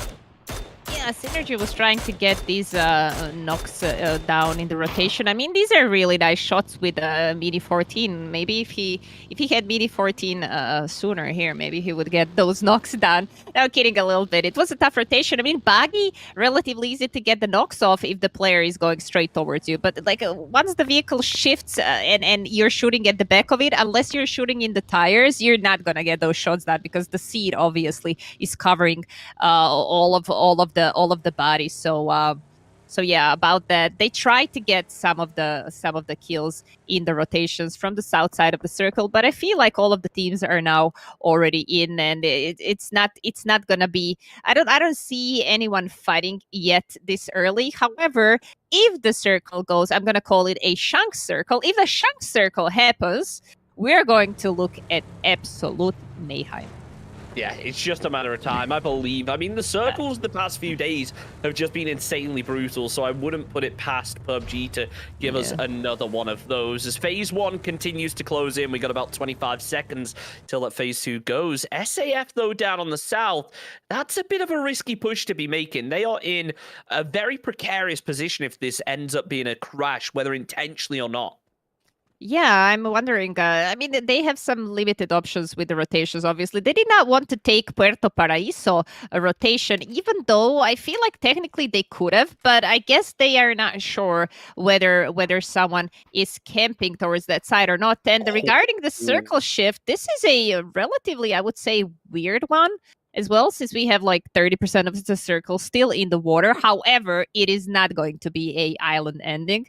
So that one is off the charts. But I mean, all these teams from the south side of the circle, they're going to have to find their way towards the safe. And I mean, we all see how many teams are rotating now. Look at this southern side of the circle, southwest side. There's so many teams rotating right now. So many teams already there, with at least four more teams coming towards the circle.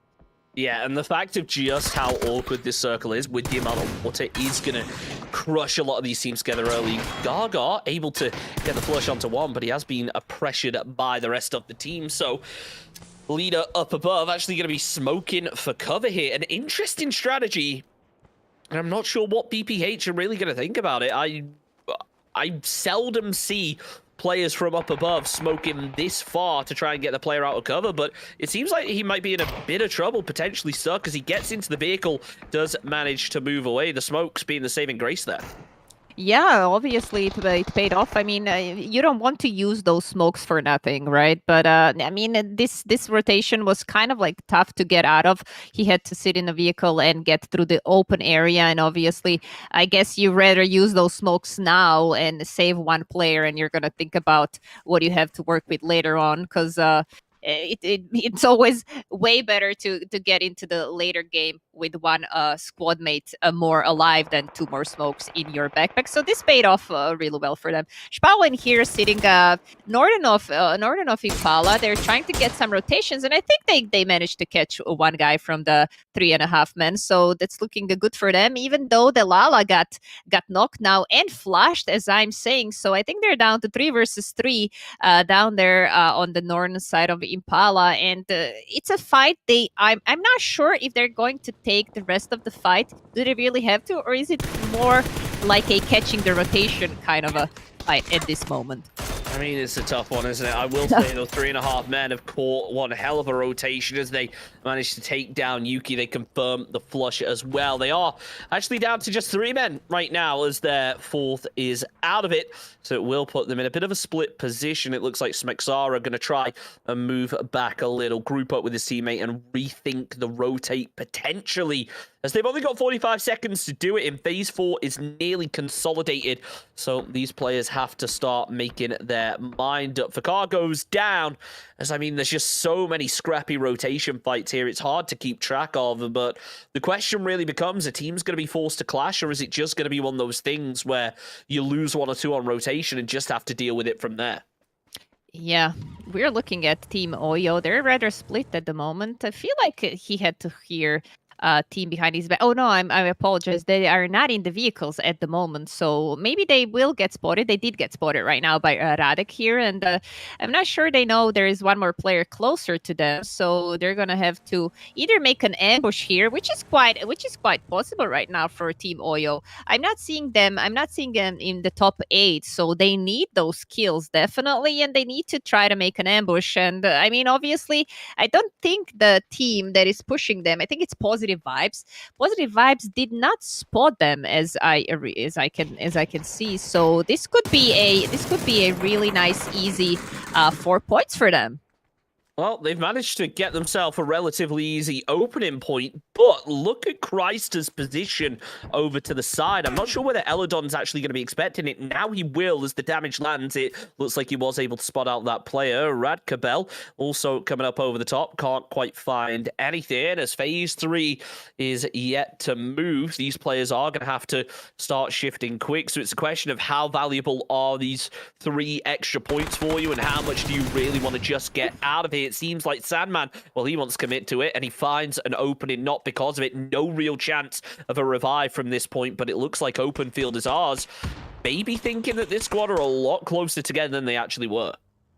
Yeah, it kind of. I mean, that's tricky on Miramar, right? Because you from our perspective, it looks like they're relatively close, and then yet they have 3 or 4 ridges between each other. So I mean, it's 2 points for them. They still have 2 guys behind their back who are still in toxic in blue. So I feel like they're gonna have to start moving towards the zone, especially with this circle that shifted fully north right now. So a lot of teams, including them, are gonna have to find their way towards the northern side. We're looking at Spalin, who are down to 2 men, and they're going to try to make a difference. They're looking at Team Oyo, which is rotating as we speak, and Spalin still so relatively far from the circle. I mean, they have this lower ridge they can work with, and I mean, it's just a matter of time. This angle was relatively bad, so I'm not sure was this worth it, because now he's going to be in a lot of trouble.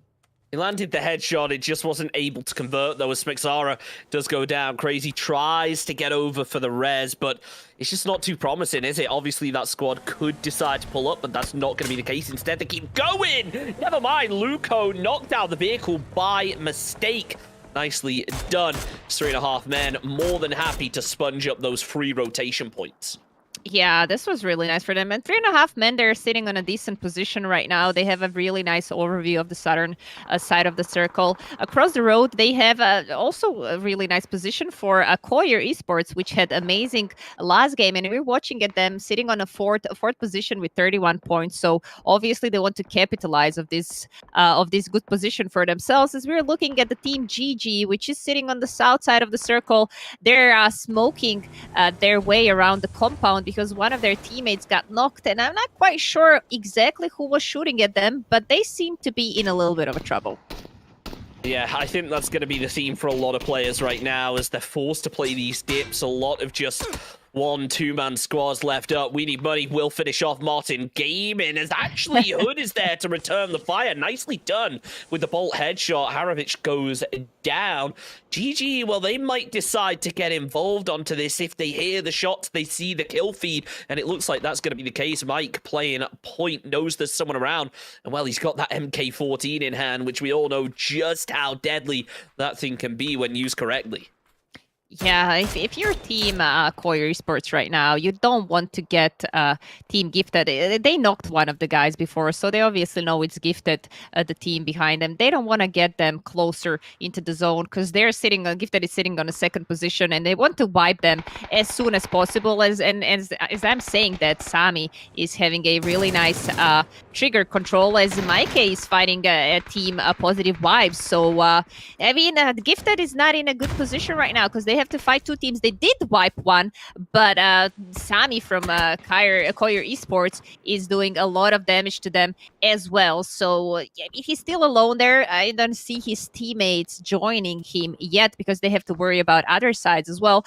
But he can make a lot of difference here for his team. Obviously, I mean, Gifted is the team you want to gatekeep. Yeah, absolutely. I mean, they're the ones who have been fragging out, but I'd almost argue they're the team you absolutely do not want to gatekeep, because if I can avoid fighting that squad, I absolutely will. I do not want to be anywhere near them right now. They are a squad that it feels like when they're backed into a corner, that's when they're the most dangerous. So we will find out soon enough whether they are going to be able to continue that momentum and finish off this squad. But right now, it has to be said, Koyer Esports, a little bit open. They have consolidated a lot more, but look at that from Hood. Nicely done. This is why I love seeing the Bolt in comp. Yeah, Hood is an amazing player with Bolty. It's actually his one of the teammates that I play with very often as well. He loves bolts and it's his main gun. So obviously seeing him landing those shots look amazing. And just, and I mean, it's a 4x as well on Miramar, and he's doing an amazing work. So I want to see more from him. It would be amazing to see. Oh, this is not good. Sami had Kobe in his hand, I think. Yikes. That's unfortunate for Sami. I mean, that's the danger, isn't it, of the MK? It only takes, what, 1 or 2 bullets and you are in trouble. We'll find out now as Koyer start to move in and get ready for a rotate. By the looks of things, they need to consolidate up in this compound. They can't just have Chili playing on his own in this position. Phase 4 closes through as Spalin fall in 10th, only one squad away from the placement points, and it moves off to the east. Not cutting too many teams out, but the center of the zone is wide open here. Yeah, and I gotta be honest, it looks. I mean, we have the team hit on the first position, and look at this circle in their favor. They're sitting in the compound on the right side on the road. Two guys. They're playing split right now, 2 and 2. It's looking really good for them. I feel like they're having a silent game until now. I haven't seen them in a lot of action in this match, and from what I'm seeing right now, they are in the dominant position. Even though there is higher ground, obviously on the north side of the circle, but there are still a couple of more teams that have to rotate that way. So for now, it's looking really good for Team Hit regarding the position. And let's not forget about the southwestern side, where we still have Team GG, which need to find their way towards the safe. And I feel like it's gonna have to be through a team that was holding them earlier, Koyer Esports. And we're looking at all amazing fraggers, really good teams, and those fights are going to have to happen. I'm not seeing how they can avoid it, especially Team GG being without any vehicles. Well, it's a pressure cooker, isn't it, at this point? Nope. Everyone has to try and send it in about the same time. It looks like Playground are going to be the first ones to really start making that rotation and open things up, but it's not going to be an easy one. And it feels like as soon as that happens, every squad is going to start backfilling and causing some major problems. Blazes looks up over the top as it's Bent here for Team Hit that's really playing point. He did take a couple shots, which is a bit of a risky one, honestly, with this many players up top. It's not the position you really want to be fighting in a 1 versus 4. This Team Hit super split, but still extremely confident with how they're looking. Yeah, looking pretty good for them right now. As I mentioned already, they are playing the split and they're trying to hold these teams that are on north side of the circle. Obviously, I want to mention, I haven't yet, we were having team We Need Money. We didn't see a lot of action from them in this round as well, but they're sitting on the northern side of the circle. They have some ridges to work with as well, but I see that couple of teams are getting close to them, so they're going to have to get into a couple of fights soon enough. BPH team decided to rotate towards the hill, but after the initial shots, they decided to maybe rather take the lower ground there. And I mean, Duality is all alone there amongst the team V and M, amongst the team We Need Money. So he's going to try and do what he can, but he's under a lot of pressure right now. He's all alone. There's a lot of mollies on him. By the time these smokes get off, I'm not seeing how he can get out of here alive. No, it's a rough one, especially as the flashbangs, nades all start to come over. That is just a perfect frag grenade there. The way it bounced was, I guess you could say, lucky, but in the end, it's Orino who finishes off the job. Duality narrowly missing out on the placement points as now we come into the top 8. But this northwestern side, said it before, I'll say it again, pressure cooker, as it looks like the army are going to be the first ones to move down. Milko opens up with the spray, catches Simon in a rough position, so We Need Money now immediately need to try and turn back to try and save their teammate, but it's not going to be enough. Gorky is there to find himself the damage, but it's Milko who finds the kill. Lord, though, nice headshot onto Nitro as, well, We Need Money may need a bit of support. Yeah, Army has been doing a great job there, and We Need Money down to 2 players. Over managed to pop that first aid, and he's actually fighting on the other side versus team BPH. So he can't expect a lot from his teammate either, who's fighting the other team. But we're looking at Koyer Esports fighting the team GG right now. As I said earlier on, this is the fight that no one can avoid, because that was the only logical way for the team GG to go. And who is all alone. I mean, his team is sitting on seven kills right now, but he still is trying to get some more. Obviously, he's gonna manage to get inside. No helmet, low HP, and there's still one GG player left to approach. I mean, he doesn't have to yet. He's just barely in the zone, in the prone there. But both teams are down to 1 player, and we were looking at, I mean, potentially really good match for them. We're on 5 teams still, and all these teams on the north are going to have to make the move as well. And as I'm saying that, Team Army on 4 men managed to find their spot in the safe. However, they don't have a lot to work with, and I mean, I gotta be honest, it's looking amazingly good for Team Hit, which is still sitting in the compound on the right side, while 2 of their teammates are wrapping towards the west side to see what is Hood and the last player from GG all about. I mean, you got to notice, haven't you? Look, Team Hit yet again. Top 4 situation. They haven't had a single game where they haven't made it into top 2. If they can make that happen again, it will just be stacking up those placement points, and they're looking to continue that momentum. As Koya Hood going to be forced to heal up. Thankfully, he has plenty of bodies in that position, but Army will lose 1. Team Hit now with that player advantage. It may not be much, but the split will give them a lot of good info on the zone and a decent amount of control. And if they say, hey, we're going to engage onto this player, well, you've got them pinched from 2 angles. It'll make finishing them off a whole lot easier. The Army going for kind of the opposite strategy, where they play completely consolidated and try to sweep as a unit. But with the clutch potential coming out from Team Hit, I'm not sure whether that's going to be enough, honestly. Yeah, it's going to be really tough, and I feel like this frag landed perfectly, and we are looking at Koyer down on the 4th position. I mean, all things considered, not bad, but they were probably expecting a little bit more. But let's just see what's going on right now, as the team Army from North decided to crash closer in the middle of the circle. So I mean, decent decision. It's 3 of them, but look how surrounded they are right now, at least from the south side of the circle. Considering, like, if Benz lives here, if he manages to live, because I'm not sure does he know about Mitic in the back of him. I'm really not sure does he know about him. If he doesn't know about him, if he somehow manages to kill him, he's going to have the whole western side to wrap around the players from Army, and potentially they're going to surround them and get the chicken. But I mean, it's still early to say. Obviously, so the team hit their spread. If any of these spread players get knocked, they're not going to be able to get revived. So we're looking at the potential good game for Army as well. It all depends on who lands those first shots and who has what kind of utility right now. We're looking at Mitic right now, who is doing a pretty nice play himself, and he's going to be in the back of Team Hit, and he potentially can make a huge difference. Playing sneaky. That's the way that you should. Bent's not needing to, though, as Blazers comes up over the top. Team Hit gonna get really aggressive here. Roy, we saw him clutch out in game number 1. Can he do the same? Does he even need to? As Taxis goes down, it leaves Gorky extremely low, and well, in the end, the frag grenade finishes off the job. Team Hit now realizing they've cleaned up that squad, but there's still a solo left to account for, and this is a rough zone to try and identify a solo in.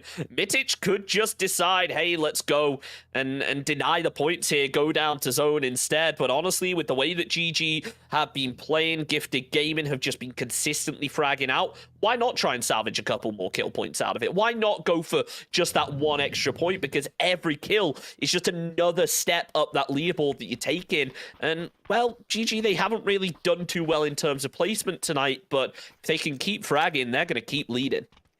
Yeah, and I mean, obviously, we're looking at the top 2 teams. They both know it's the top 2. They're the top 2 teams, right? So, I mean, trying to get those points is understandable. But as I'm saying, this Team Hit managed to grab that chicken dinner for themselves. And we were saying it was just a matter of time before some of the teams managed to grab the second chicken dinner.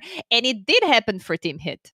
Yeah, absolutely. Really impressive. It was only a matter of time. Look, you throw enough darts at the dartboard, they're going to hit eventually. Team Hit have been in the top 2 every single game, and that did not change this match either. Being able to get themselves that second chicken dinner, extremely deserved. Really impressive performance from them. And I just want to see, can they carry it on now? Because that surely has to put them in first place.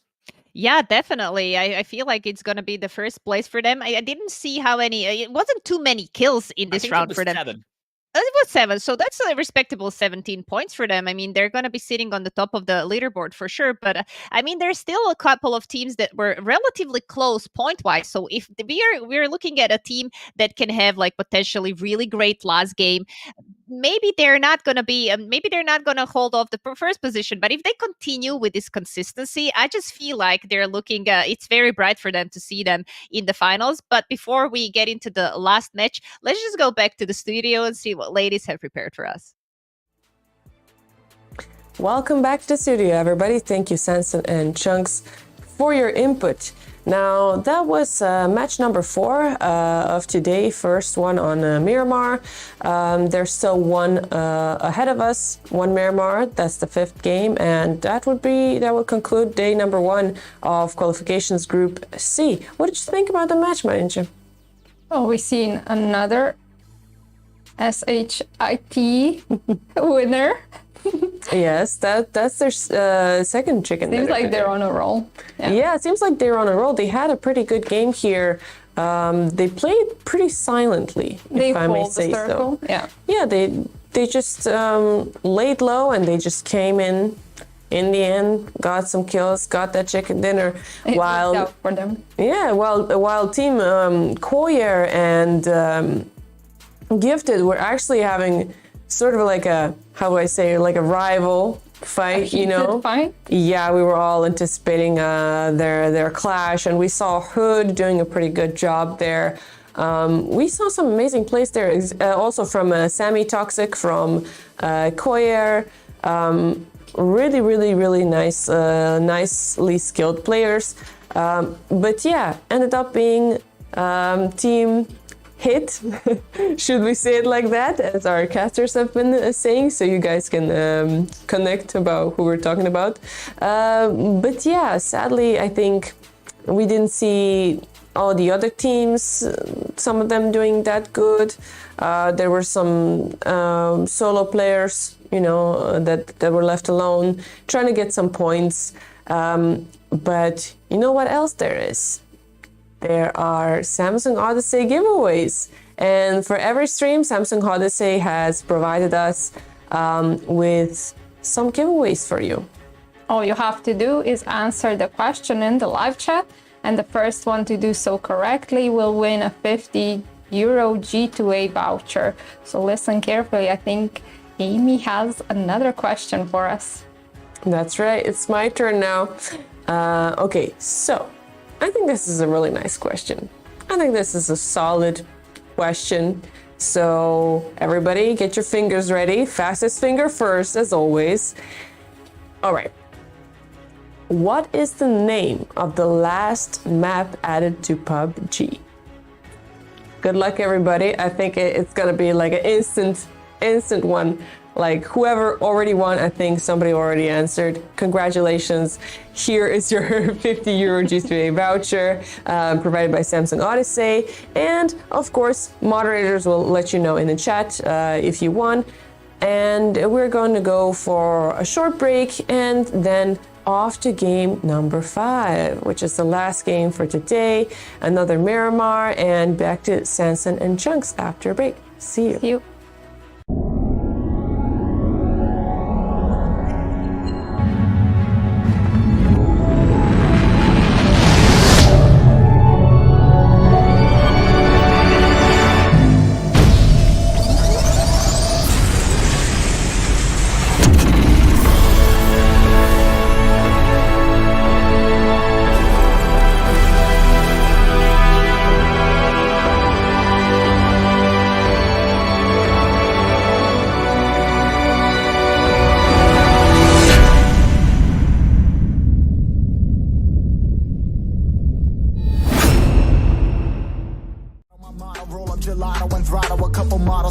Who fucking brought up the bottles, I'm gone ham. This ain't even luck, all planned. Y'all know who the fucks I am. Burning bucks, smoke bands. Always been the MO since the start of this. And now I'm on a mission like I'm Artemis. Hey, we gon' turn the crib into a club like Hennessy and Buddha screaming thug life. Get it, baby, you know I'm the plug, right? Fucking got a feeling that it's gonna be a long night.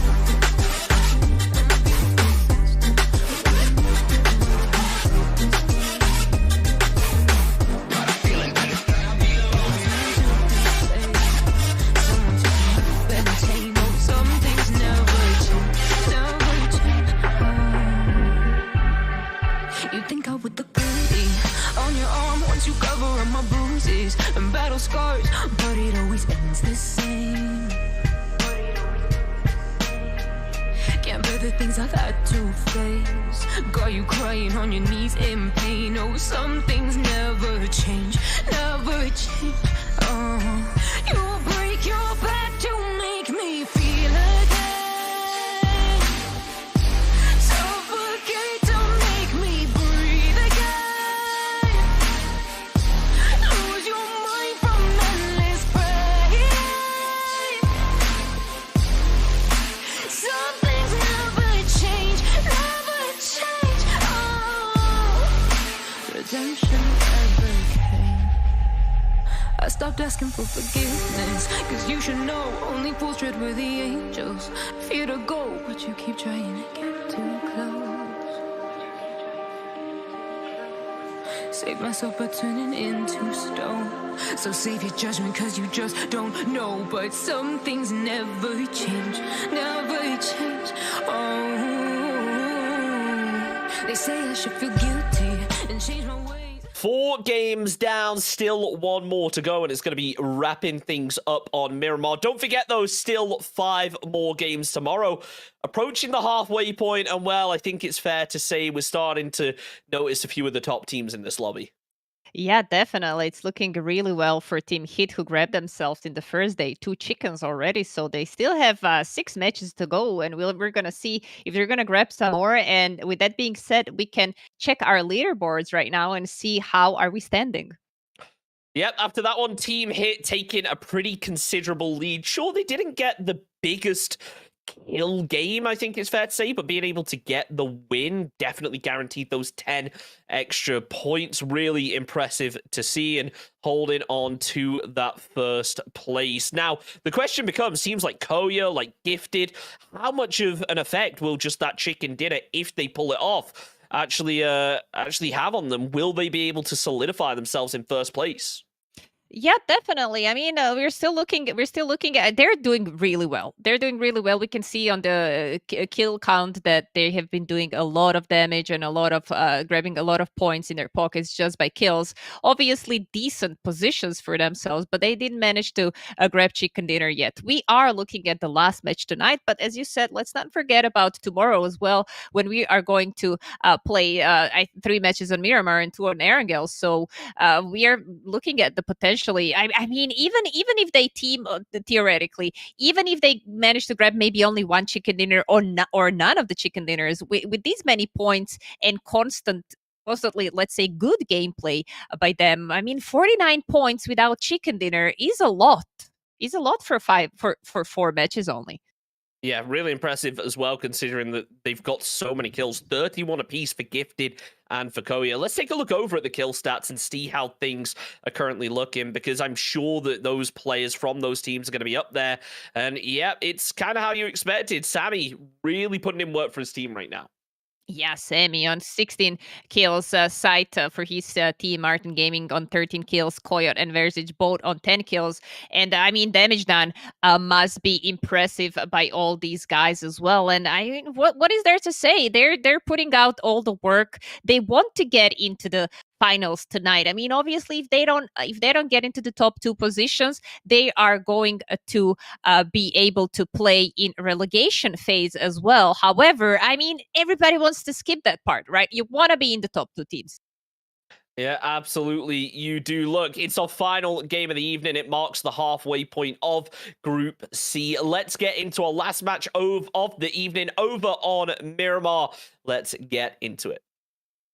We're going to see a wonderful cinematic. I think. Oh, look at this timing, Shanks. I think Got we're in there just extra early on purpose. wow. We're getting some amazing shots. Look at this. I was there more to ask for. I think we maybe got in too early then, caught him off guard. He was panicking, but you know what? He tried. Kovo, you can redeem yourself tomorrow, right? We got 3 Miramar tomorrow, so you can make up for that one, I'm sure. Yeah, I mean, you know, we can always get those additional blue skies tomorrow. No one is going to mind. Definitely, we tried in this round, but catching you off guard, I guess, was a little bit.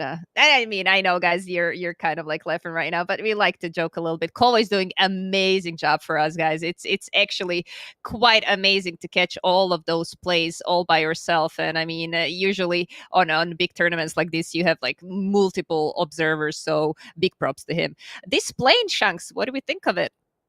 It's pretty boring. Yeah, but look, this is the thing. Look, unless on Miramar, unless it's like a really northern or really southern plane, it's like it's a boring plane path. There's only so much you can say off of it. Circle 1, well, that might change things, but that's still about 15 seconds away. We should point out as well, hot drop over here at Le Cobb. Nothing too unexpected, but we'll see whether it ends up happening in the same way as previously, whether it is going to be a clean sweep or not. Phase 1, though, here it comes. Let's see where it ends up popping. Oh, yeah, phase 1 circle showed, and it's going all the way north side.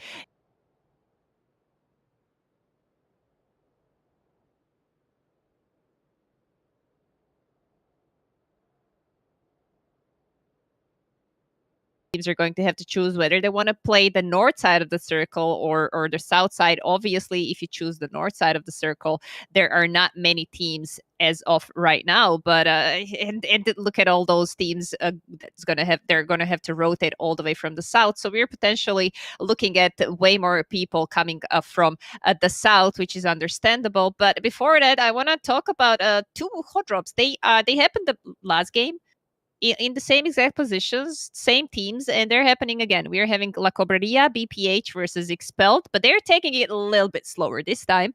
And we're also having a Pecado hot drop. So let's see if these teams are going to shift their lucks in this match. We will see. It's going to be a rough one, I feel, for Kovo right now. Hopefully he's got someone looking at that map telling him when they're going to kick off. But right now, it's going to be Quozy that opens up. He's already done a decent amount of damage for the team, 94. So came extremely close to actually finding the kill onto that player in the garage as he goes down for the heal. It's the frag grenade, though. Disables connect. This could be the opening that BPH were looking for. So they just want to look over at the cross, make sure that nothing is going to be able to get in there that they don't want to. Pre-fires coming out over towards the boxes as Roback starting to play point, realizes there could be a player somewhere inside here. Adulz, though, there it is. There's the opening headshot, but he hasn't converted it over to a knock just yet, as the revive looks like it will come out unless Roback pushes in quickly, which this time he will not. Vantino falls as Adluj gets a second. Greater following suit as by Friday tries to return the fire, but he's only got 6 bullets left in the clip. Moves back. Roback with the shotgun gets the trade for Adluj as, well, it's pretty much all over here. You got to feel like BPH looking strong out this hot drop. Yeah, they're definitely looking better right now, and I just kind of happened to notice didn't Team Expel learn something from them? Because from the last match, because they got knock on themselves on the exact same way, right? It was a throwable on somewhere around this garage. So I mean, obviously, it seems like it's a little bit easier to play from the side where BPH started. So right now we're looking at X-Rep, who's trying to do some difference with this shorty, and I mean, he's going to try and get on the top floor and just gonna buy some time with that molly. That was actually a really nice and smart play. He's gonna be able to get that rest off, but I mean, he doesn't have first aid, and if his teammate doesn't have a first aid either, you're looking at two potentially really easy kills. However, I mean, they do have shotgun and a vector, I think. So I mean, no one is going to push that. I mean, let's say careless. However, I mean, they are sitting upstairs on the top floor. Probably not a lot of options for them than to just hold those stairs and hope for that initial knock and maybe some shift in the tides. There was one knock. There was the other knock. What am I saying? What the heck just happened? Expelled just eliminated BPH with double shotgun. I rest my case. I take all of this back. They're amazing. I'll tell you exactly what just happened there. Shotguns. Shotguns right now are the new meta, it feels like. It is so impressive to see. Let's see whether any shotguns are going to be used in this fight. It isn't looking like it, as Ricardo, the other hot drop, has finally kicked off. One player eliminated here for LC. Shocky almost got flushed out as well, but he was able to get revived as LC do remain in it. Crazy, though, with a really nice angle there onto you. Trash will find the headshot, and now is the opportunity for a Barbie to get involved. Flashbang looked like it wanted to come through, maybe thinking he had a frag or a molly in hand. A Barbie needs to get aggressive, but you can't just be playing as a solo here. Think about everything I've said. Play for trades, please. We've seen it so many times where players have pushed in solo and been punished because of it, and now Crazy, he's hesitating. This is not good from him. Yeah, he also has one more player behind his back. He really tried to do something here, but you just don't push a building like that on all by yourself. And I mean, his teammate got knocked in the process as well. Schlappy here from the flank, from behind, and he's looking at another awesome knock for himself. And what is there? I mean, the Team LC played this a little bit smarter than Team AHB. I mean, Team AHB got wiped here in the city before, and after they got the initial knock, they were like, okay, really happy about it, and they wanted to push, but somehow I feel like they were just a little bit too pushy and just a bit too careless. And I mean, Team LC managed to stay with 3 men standing, and they got themselves 4 points. I mean, it's all about those points at the end of the day. Just being able to consistently grab them is one thing. Being able to win them in a hot drop or in a 4v4 fight cleanly is a whole other scenario. 14 teams, 2 of them already out. It will slow down that early game. And yet again, that Valley of Death is going to be involved. So the question becomes, how do teams bank? Do they try and play on the edge of the valley, hope that they can make a fairly easy rotate? Or is it going to be one of those situations where you just gamble either north or south and pray for that hard shift and get dead center? It's going to be a tough one, but I think we'll really find out when Phase 2 pops exactly where it's going to go. As surprisingly, most teams fairly settled here. There's a lot more space to work with than they're probably used to. Yeah. Definitely, and we're looking at all those teams rotating from the west side. I wonder, we were looking at Team Hit previously, who are on our leaderboard on the first place at the moment. They're probably, I mean, they have been playing so smart with the rotations that they have been able to anticipate the circles so well. So I feel like they're going to go to the northern side of the circle as well, because obviously they've seen how many people stayed in the plane when they jumped on, let's say, relatively north side. So they are probably know knowing that there are not as many teams playing on the north side of that Death of Valley as opposed to the south side. We can see how stacked the south side is. I mean, obviously it's going to be even more stacked, and I feel like they're going to rotate on the north side as well. So it's just a matter of like with the circle like that. It all depends if the circle decides to shift towards center, towards that Death Valley. It just depends on which side the circle is going to go on. There's not a lot of playable area. You all know how open that area is and how easy it is to shoot at each other from across. But getting a good position, securing the good position for yourself relatively early is a key here, obviously, because I mean at this point Team Hit, for example, they don't even need to get crazy amount of points to stay up there in this last match of tonight, so we can expect of them to play relatively slow. But let's talk about Martin Gaming a little bit here, who are trying to find their way towards maybe going towards middle of the circle somehow, but they're going to stay on the south side of the road. They were fighting with someone on Junkyard, but it feels like it was just warning shots more than anything else. This fight, though, a whole lot more than warning shots as Army start to get involved over onto Oyo. As now Milko comes up over the top. There's only 2 players left up from Army, SLR in hand, but unfortunately not going to be able to find the angle. Never mind. Sees a player completely out in the open, but opts not to take the shots. Maybe going to try and close the distance as he calls it out to his teammate, realizing he is going to be getting pushed now. Milko, you need to get aggressive here. Otherwise, your teammate might absolutely die. He makes the most out of it, though, when the player stops to shoot. Radkabel goes down and the flush will be confirmed, but Milko, he's completely surrounded. Gorky hops out of the vehicle while it's still moving, taken down to low HP. Beryl gonna be in hand, opens up with the spray, big damage onto one, but he can't confirm the knock as Ellerton moves back and trades it out. Army fall out in 14th, but not without casualties. Yeah, this was a little bit unfortunate, jumping out of the vehicle while it's still moving like that. And it just feels like they were down to 2 versus 3 already, and just losing half of your HP that way, it's not looking well, especially when you're playing the lower ground after that. Just one headshot gets you down on your knees. And unfortunate for them, they're going to have to close the night with a really, let's say, not a pleasant game for themselves. Obviously, they have 5 more matches tomorrow, and they can just reset after tonight. But it never feels good to leave the night with a bad game. Early night, plenty of sleep. Come back tomorrow, nice and refreshed. I mean, you've got to think about the positives here. So, unfortunate way to end the night, but you know what? They've picked up a decent number of frags tonight, and I think they've definitely learned a lot of lessons. We've seen them make some fairly easy to rectify mistakes. So let's hope that's going to be the case. We should point out, though, the zone has shifted in a direction that I personally was not expecting. I was expecting it to go over to the east, maybe towards Elazar, center up on Death Valley, but instead it's gone all the way up to the northwest, meaning that that water treatment hill is probably more than playable. It's probably a very strong position inside of this zone now. Yeah, absolutely right. As we're seeing this hard shift towards the west side, and as I already mentioned, look at Team Hit.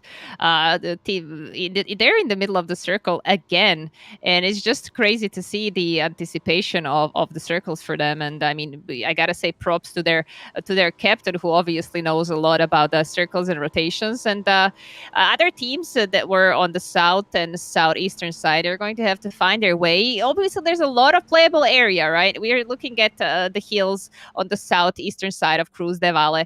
It's a relatively nice spot to be at. I feel like Koyer Esports, who are holding hangars in the middle of the zone, they are having a really nice spot as well. Team GG on the crossroads, they're having a really nice compound for themselves. They're probably not going to get a lot of kills from there, but they're still going to be able to hold that position for some time. And I mean, hope for the best. I mean, they can hope that the circle is going to shift towards them, and as I can see, they're going towards split now as well. So it's going to look well for them if the circle shifts there. Crazy here for Shaolin, trying to connect some shots onto rotation. I think one of the players from a positive vibes, he had to stop and get that heal off. Delala and Yuki are gonna, I think, slowly go towards the zone. They realize it's maybe not worth it to tank blue damage so much. They're probably gonna just find their new spot in the save, while Harakiri, they're only down to 2 players, while Harakiri pops this first aid and just takes it slow, I guess. You got to give him some credit there for Crazy. He hit an equally long-range spray earlier on in a wrangle, hit an insanely long-range headshot with that M4 onto a moving vehicle. So credit to him for trying. Again, as Phase 2 now gets ready to close, we'll see where that next zone pops. Please, Keshi, take the shot. I want to see it so badly. Please connect, but no. Instead, plays slow and hopes that positive vibes are just sending a scout out. That's not the case. It's probably a good job they didn't take the shots because they need to rotate in quickly now and cannot be affording a fight. But you know what? You see a player on a bike this close, you got to go for the spray for car. Yeah, you gotta go for it. And now you're looking at the really nice knock from that Car 98. You were calling for it, and it happened. And he's just looking for some more really nice. I think this was relatively close. Nice lead on that. But look at it. Look at it.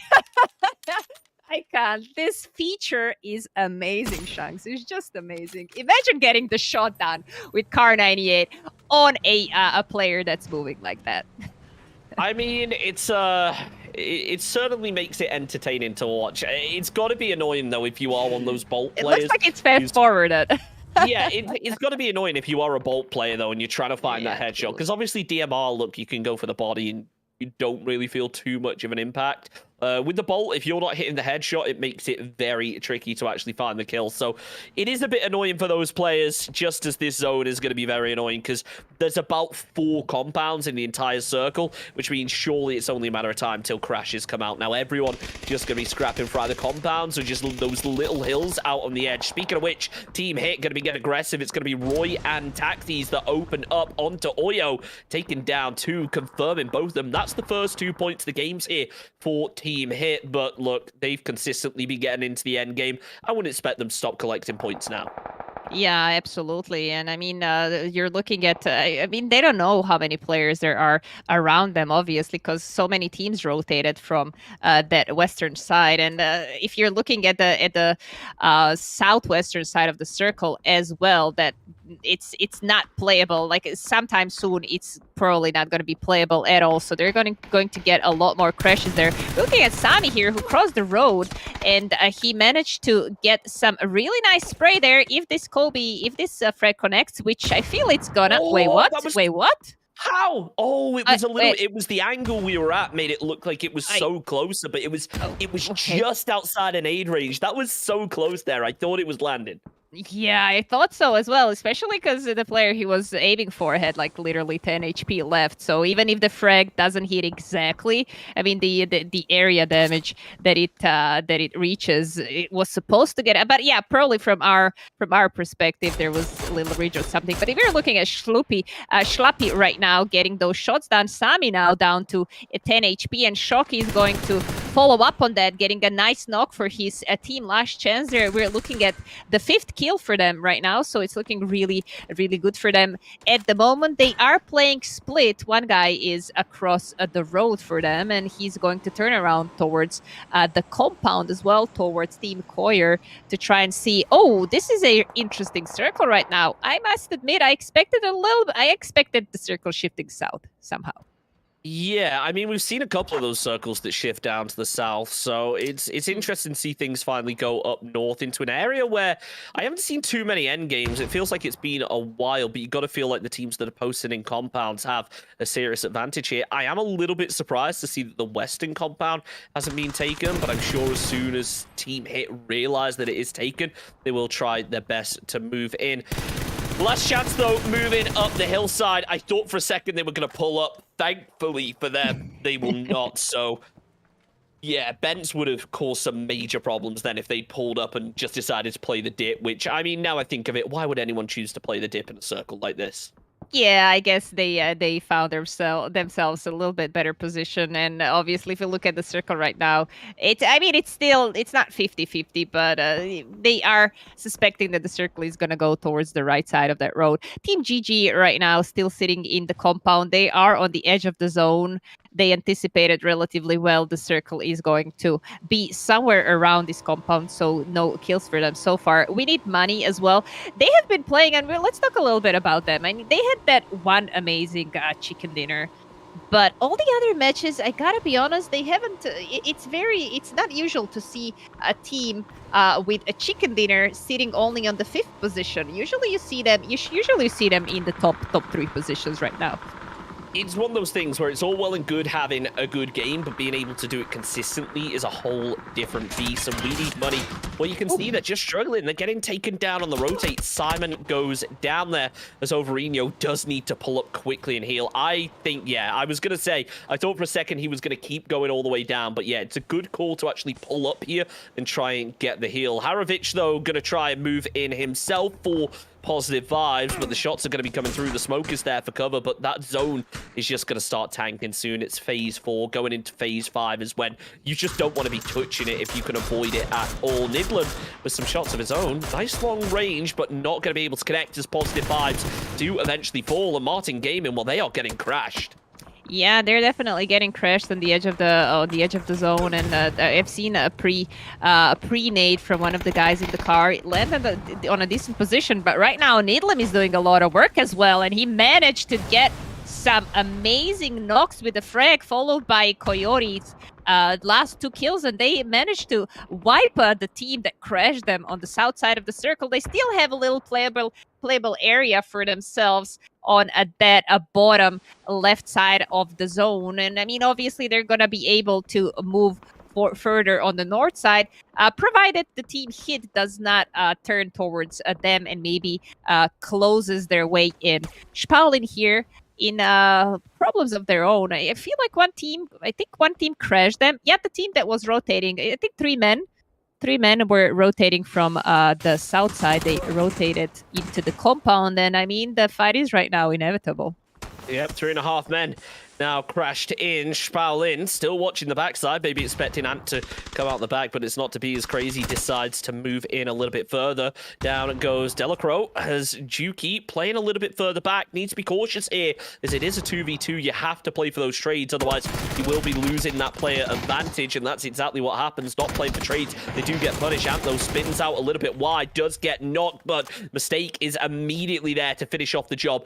Needs to get the revive, because look at this, there's 7 seconds till phase 5 moves, and GG are already posted up to try and hold out this fight. Little do they know, though, that Last Chance are up above, and, well, they've heard these vehicles, and Shocky is ready to get aggressive.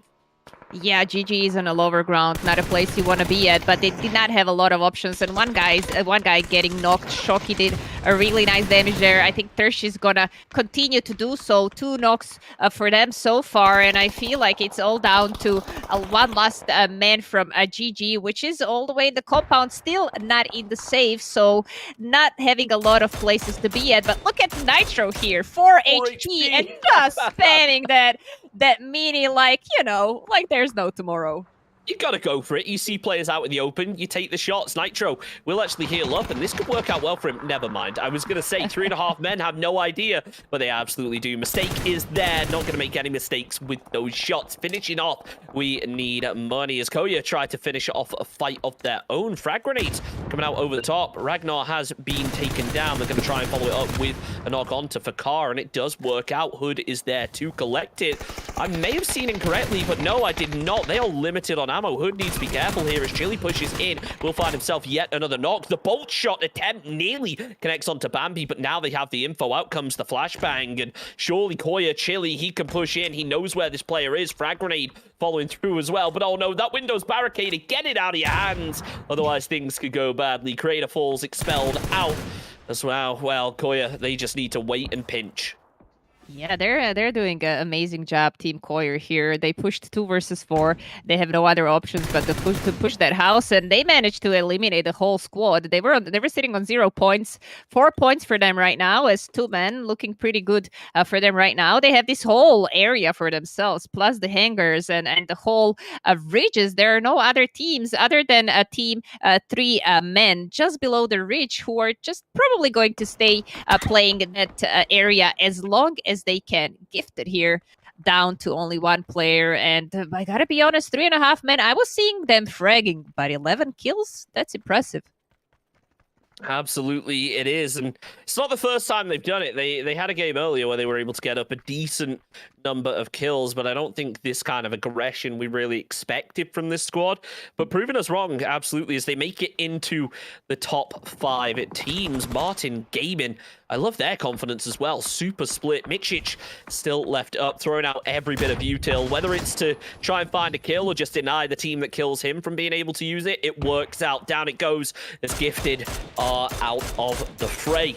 4 teams remain, and well, other than Martin Gaming, it's all duos, and Martin Gaming extremely split with good zone control, but they need to consolidate and get into the next playable area.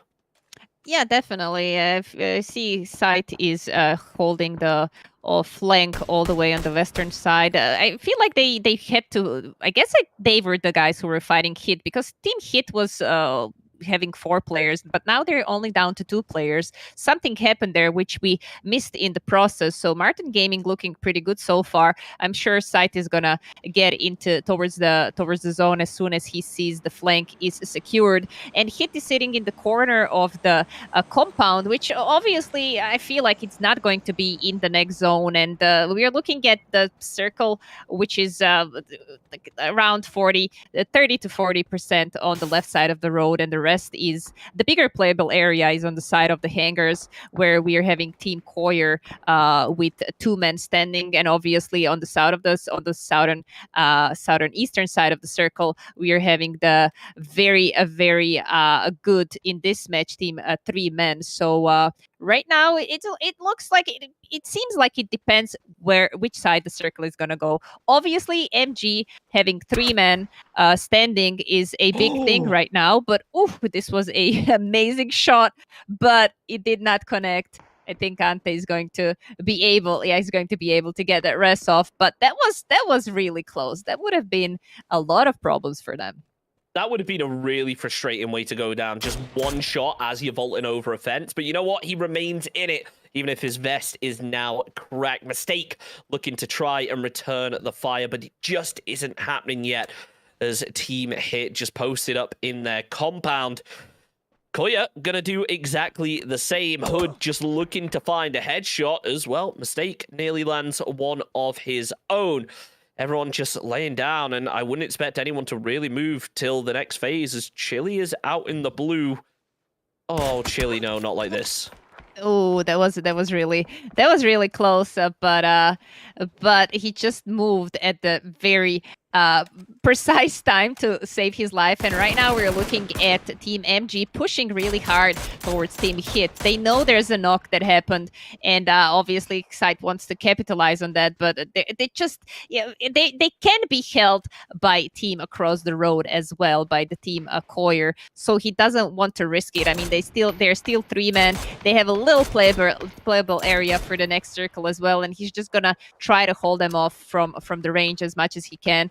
But right now, a little bit of issues for his team as Mayday got knocked, and I'm not sure he's going to be able to be rest, because he's kind of like a more than 100 meters away from his teammates. And right now, this was a really good decision from Team Hit, but they are in the sandwich right now, however, and I'm not sure they're going to be alive for much longer.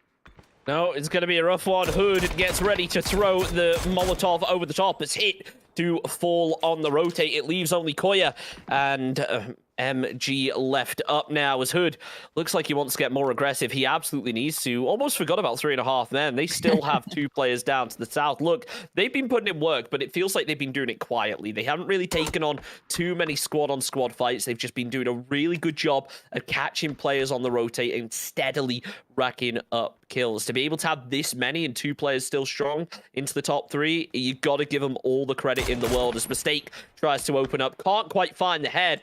Zeit just leaned a little bit too fast right there, as Nidlam comes up, finds the 2K, and before Mistake and even have the chance to react, he's found the 2K. Beautifully done. Martin Gaming and Koita Esports now in a 2 versus 2.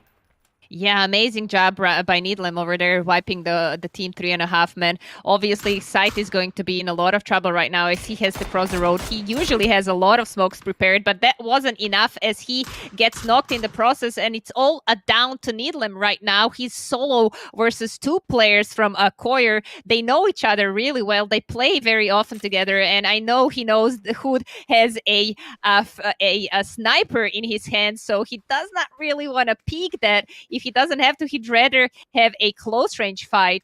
And I mean, he's sitting on the south side of the circle, phase 7. So there's still a long way to go until the circle, the phase 9 starts. So he can maybe take it slow, even though I gotta be honest, it does not look well for him because the zone shifted in the favor of Koyer Esports. Plus, they have 2 players standing on their feet. So if he manages to get that double kill, it's gonna be amazing. See, Nidlam has a really nice ridge that he could try and make something out of here, but it's going to be a tricky one. He needs to play down low and concede a bit of that high ground control to really sneak up below Koyer, as every time he peeks, it kind of reaffirms the fact that they have the zone control, but it looks like Nidlam going to try and move maybe the opposite direction to what I expected, as instead he swings around to the east. This is smart, though. He's getting onto the slower side of the zone, so he at least has a little bit more time to work with, but he now will be forced to open up. The 3x spray doesn't quite land. Well, he's limited on ammo. The lean's coming out, doing everything they can to make the most out of that feature, but it just isn't happening right now, as Chili and Hood both consolidate, pick up that ammo that they're going to be sharing, boost up, and realize, look, it's our game to lose. Let's post up, just make sure he doesn't swing too wide on us. Yeah, Needlam tried to get that wide flank from the right side. And I mean, it was looking pretty well. In my opinion, he started to spray a little bit too early because, I mean, even with M4, the distance that he started to spray on is a little bit too far to get those connected shots and a knock. But here he finds a really nice headshot on I'm Chili. And if ever, then now is his chance to try to smoke his way a little bit closer and try to use all that utility that he has and maybe potentially some crazy, whoa, maybe while I'm saying this, I feel like R98 shot landed there, and Koyer Esports getting a 5-kill chicken dinner for themselves. It's not a lot, but they were holding a really nice position all the way until the end.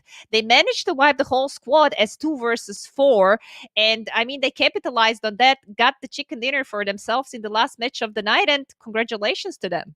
Yep, denying the points to zone, impressive to see. I really would have wanted him to take the fight, but when you've got 2 players up against you, one of them rocking that bolt, it's just not ideal. So unfortunately, not going to be able to clutch it out there for Martin Gaming, but really impressive to be able to pick up that chicken dinner and solidify their position in the leaderboard. Really impressive indeed. That's it for the games tonight, but after the studio, we'll be back in a minute to wrap up with the leaderboards. And welcome back to the studio, everybody. That was our match number 5. What an intense match.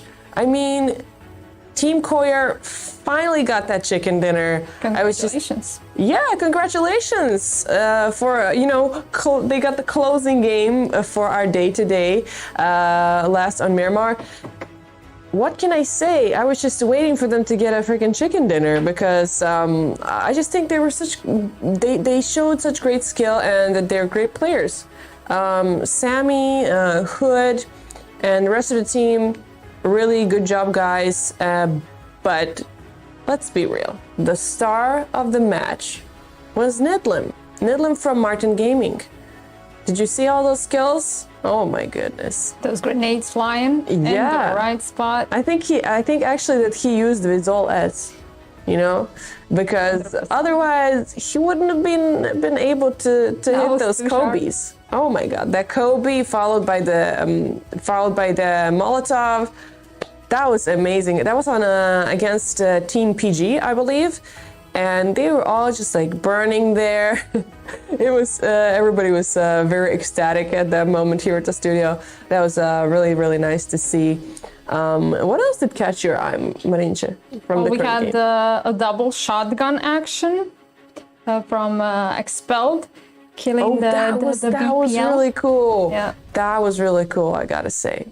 And we shouldn't forget about the 3.5 men having 13 kills. So how did they get them? I don't know, but good job, guys. good job. And I have to also be quite frank here and say that a lot of teams were kind of rather hesitant to shoot. Like, what were the drive-bys? Come on. We have to remember for tomorrow, just shoot, guys. Just we all shoot. know you can play, Press. you can do amazing stuff. You just need a little bit more courage. Yeah, definitely, because I feel like there were some hilarious moments today. For example, I can't exactly pinpoint who it was, but there was a player just laying down, and he was just waiting, looking at the 3 players from the enemy team, just looking at them until they saw him and killed him. And he could have had 3 knocks there. It was such a clear, could have had some clear shots, but unfortunately, what can you do? Okay, we'll be back after a short break and going to our casters, Sanson and Chunks, for the MVP announcement and for an overview of the entire chart. Go ahead, guys.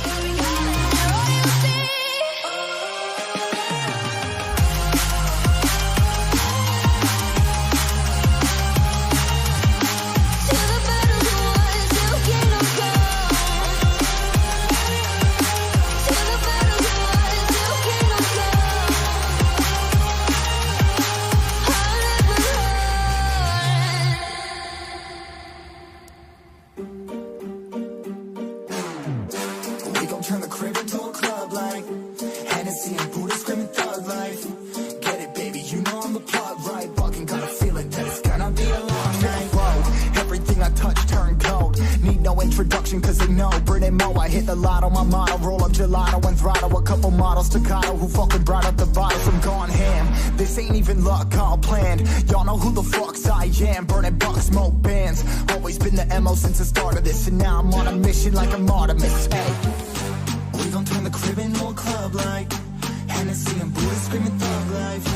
Get it, baby, you know I'm the plug, right? Fucking got a feeling that it's gonna be a long night.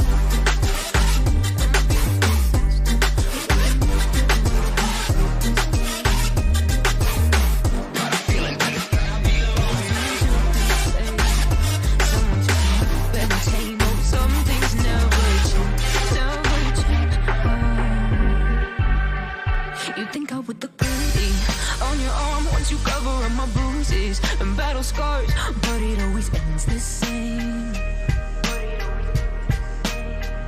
Can't bear the things I've had to face. Got you crying on your knees in pain. Oh, some things never change, never change. Oh, you'll break your back to make me feel again. Suffocate to make me breathe again. Well, an impressive set of games this evening. Only one team was able to get 2 chicken dinners, though, and that was Team Hit. Let's take a look over at the leaderboard as we pass the halfway point. Of course, still 5 games to go tomorrow, Sanson.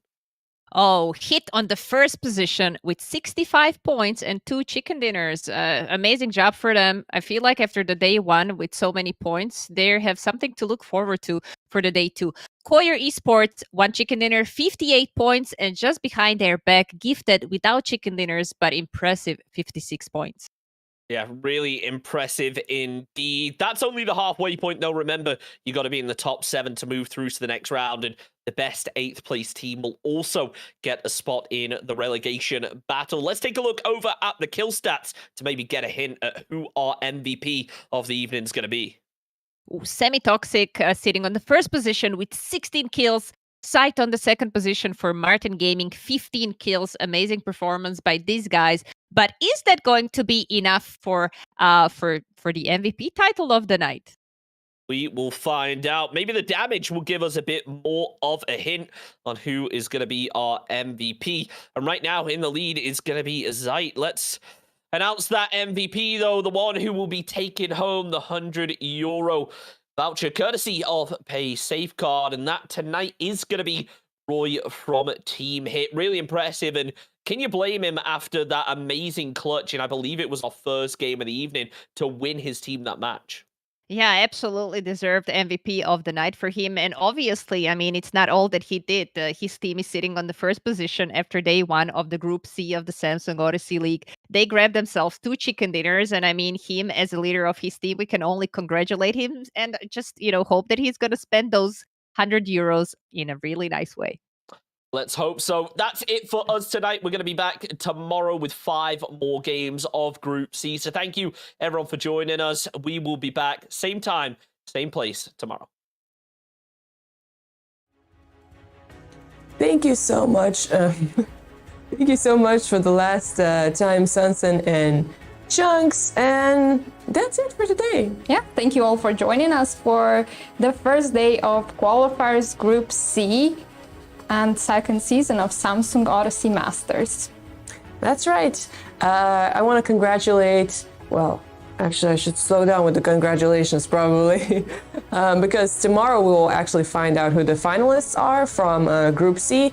But still, I want to say good job and good luck tomorrow to all the teams. We're looking forward to seeing, well, more shooting tomorrow, less passive gameplay, more action. I'm not saying today wasn't action-packed, but we want to see more action, we want to see more kills, more participation, more engagements.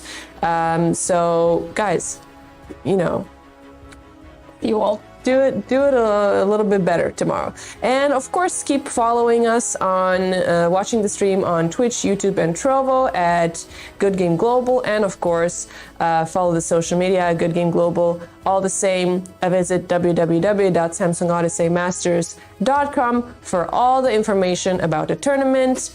And of course, don't forget to play our Pick'em. It's also on the same website. And big thank you once again to Samsung Odyssey, to Visual S, and of course, Pay Safeguard. See you guys tomorrow for day number 2 of Qualifiers Group C at 7 p.m. CET. See ya.